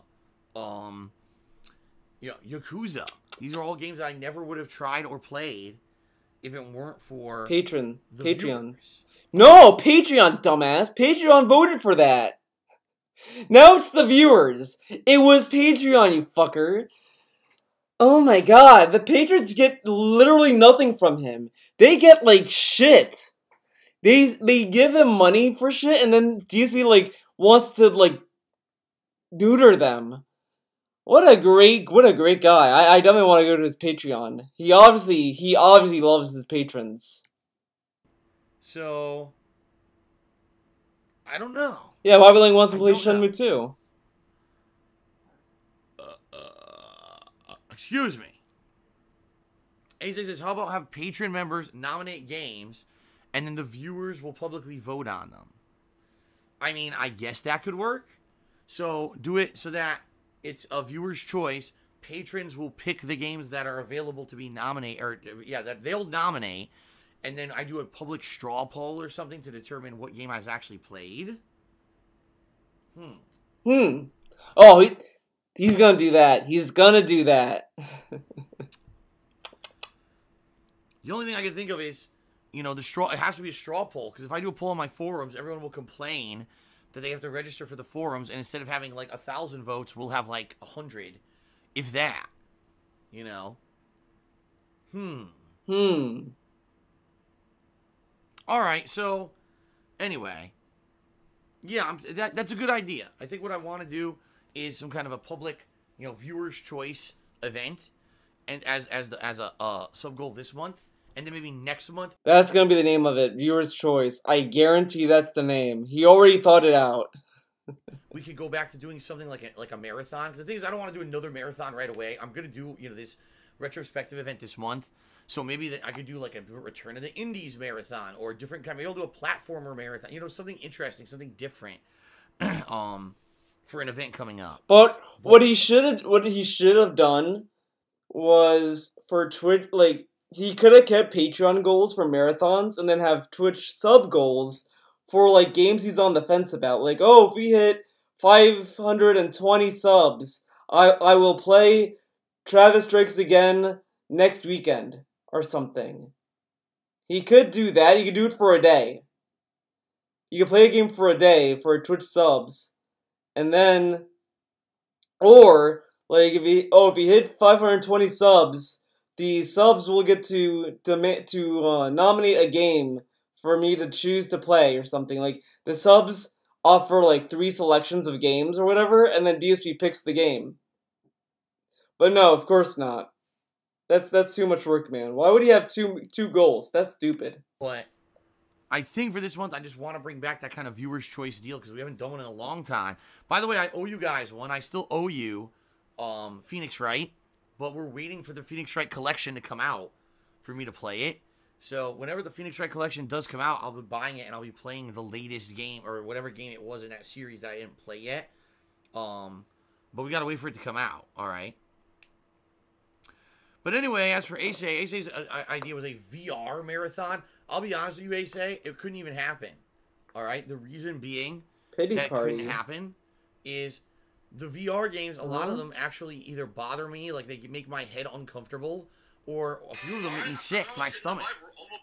So, there's no way I can do a marathon. Oh, shit, Devin uploaded a new video! Sick and barfing. So that is... Oh, okay, guys. I will probably feel bad for doing this to our good boy Tevin, but I want to see this video. And what better way than to share my reaction? So guys, don't forget to give Tevin your view. Go watch the vid when you can, but I'm gonna watch it. Alright, I'm almost getting the vibe. We're almost done with Big Hero 6. That's fine. That's fine. So probably another hour or so we'll probably finish up this plotline and see what else is left in the game. Alright. Oh. Alright, everybody. Well, it's time for our break of the stream. Let's take about a 20-minute break, roughly. Then we'll come back and see how far we can get. I doubt there's no way we're beating this today. But we're definitely going to beat Big Hero 6 today, it looks like, because I have over 2 hours left on the stream.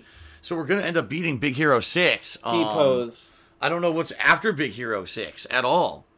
So I guess we'll see. Thanks to everyone who cheered some of the tip, though. I'm going to be honest with everyone. This is the slowest day I've had in about... Oh my god. This just might be the slowest day I've had. I don't even have 1,000 bits. oh god, I didn't even have 1,000 bits! Okay. 1,000 bits? Oh, you see 1,000 bits? Okay, Darksville. Let's fact check this. We're fact checking. Hold on. I'm gonna get some music for this. Let's see. I'm gonna lower this a bit though.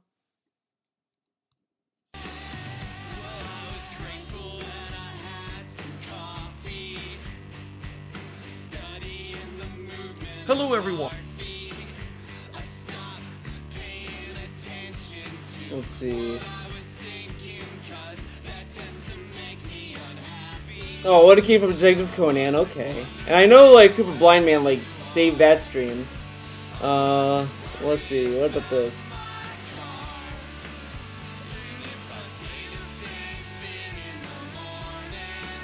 He didn't even get a thousand bits on the second. He didn't get 1,000 bits then. Why wasn't he crying then? What about Minecraft? Did Minecraft save the day? Oh, okay, Minecraft saved the day. Okay, good, good. Minecraft saved the day. Alright, that's good. What about Resident Evil 2? Did that save the day? No! Oh, wait, hold on. That's the beginning of the video. No! Not fucking full. Oh my god. 1K, okay. Alright. Okay, that was saved. What about this? Did he get 1K here? No! What the fuck, man? He gets 1K every day. By the way, you might want to know this. DSP has had days literally where his top tier was less than 300, and he told us in the past, today's been good. Today's been good. He had like a top tip of like $5. Today's been good, dude. Great day. Good day. Good day. Thumbs up. But now it's low. Terrible. Okay. Yet cheered. I don't even have $10 tip. Like, this is horrible. This is horrible. I love that he's. I want that face. Oh my god. This just might be the slowest day I've had. I don't even have 1,000 bits yet. Cheered. I don't even have $10 tip. Like, this is horrible. Why does he look happy? He's trying to make us feel bad. He's not getting enough money. He's like, guys, this is horrible. I'm not getting any money, guys. I don't have any money. Where's my money? Yeah, that's getting.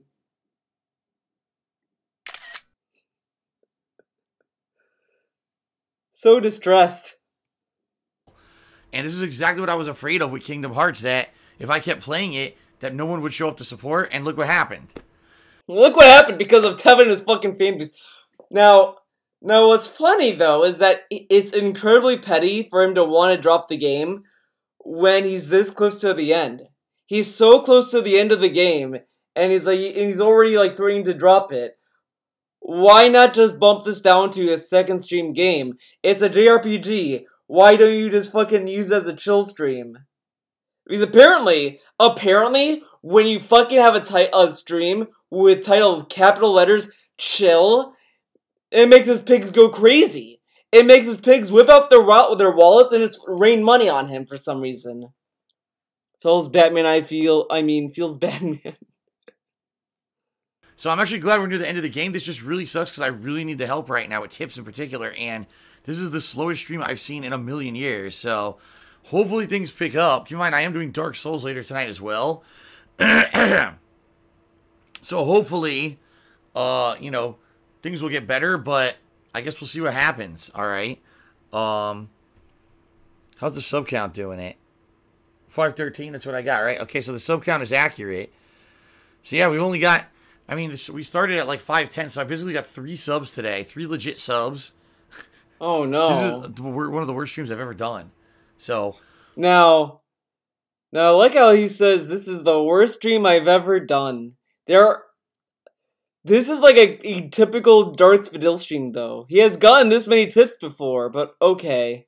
Seriously, hopefully I hope this picks up. Anyway, let's take our break, and I'll be back with more, okay? Alright, thanks. Rough.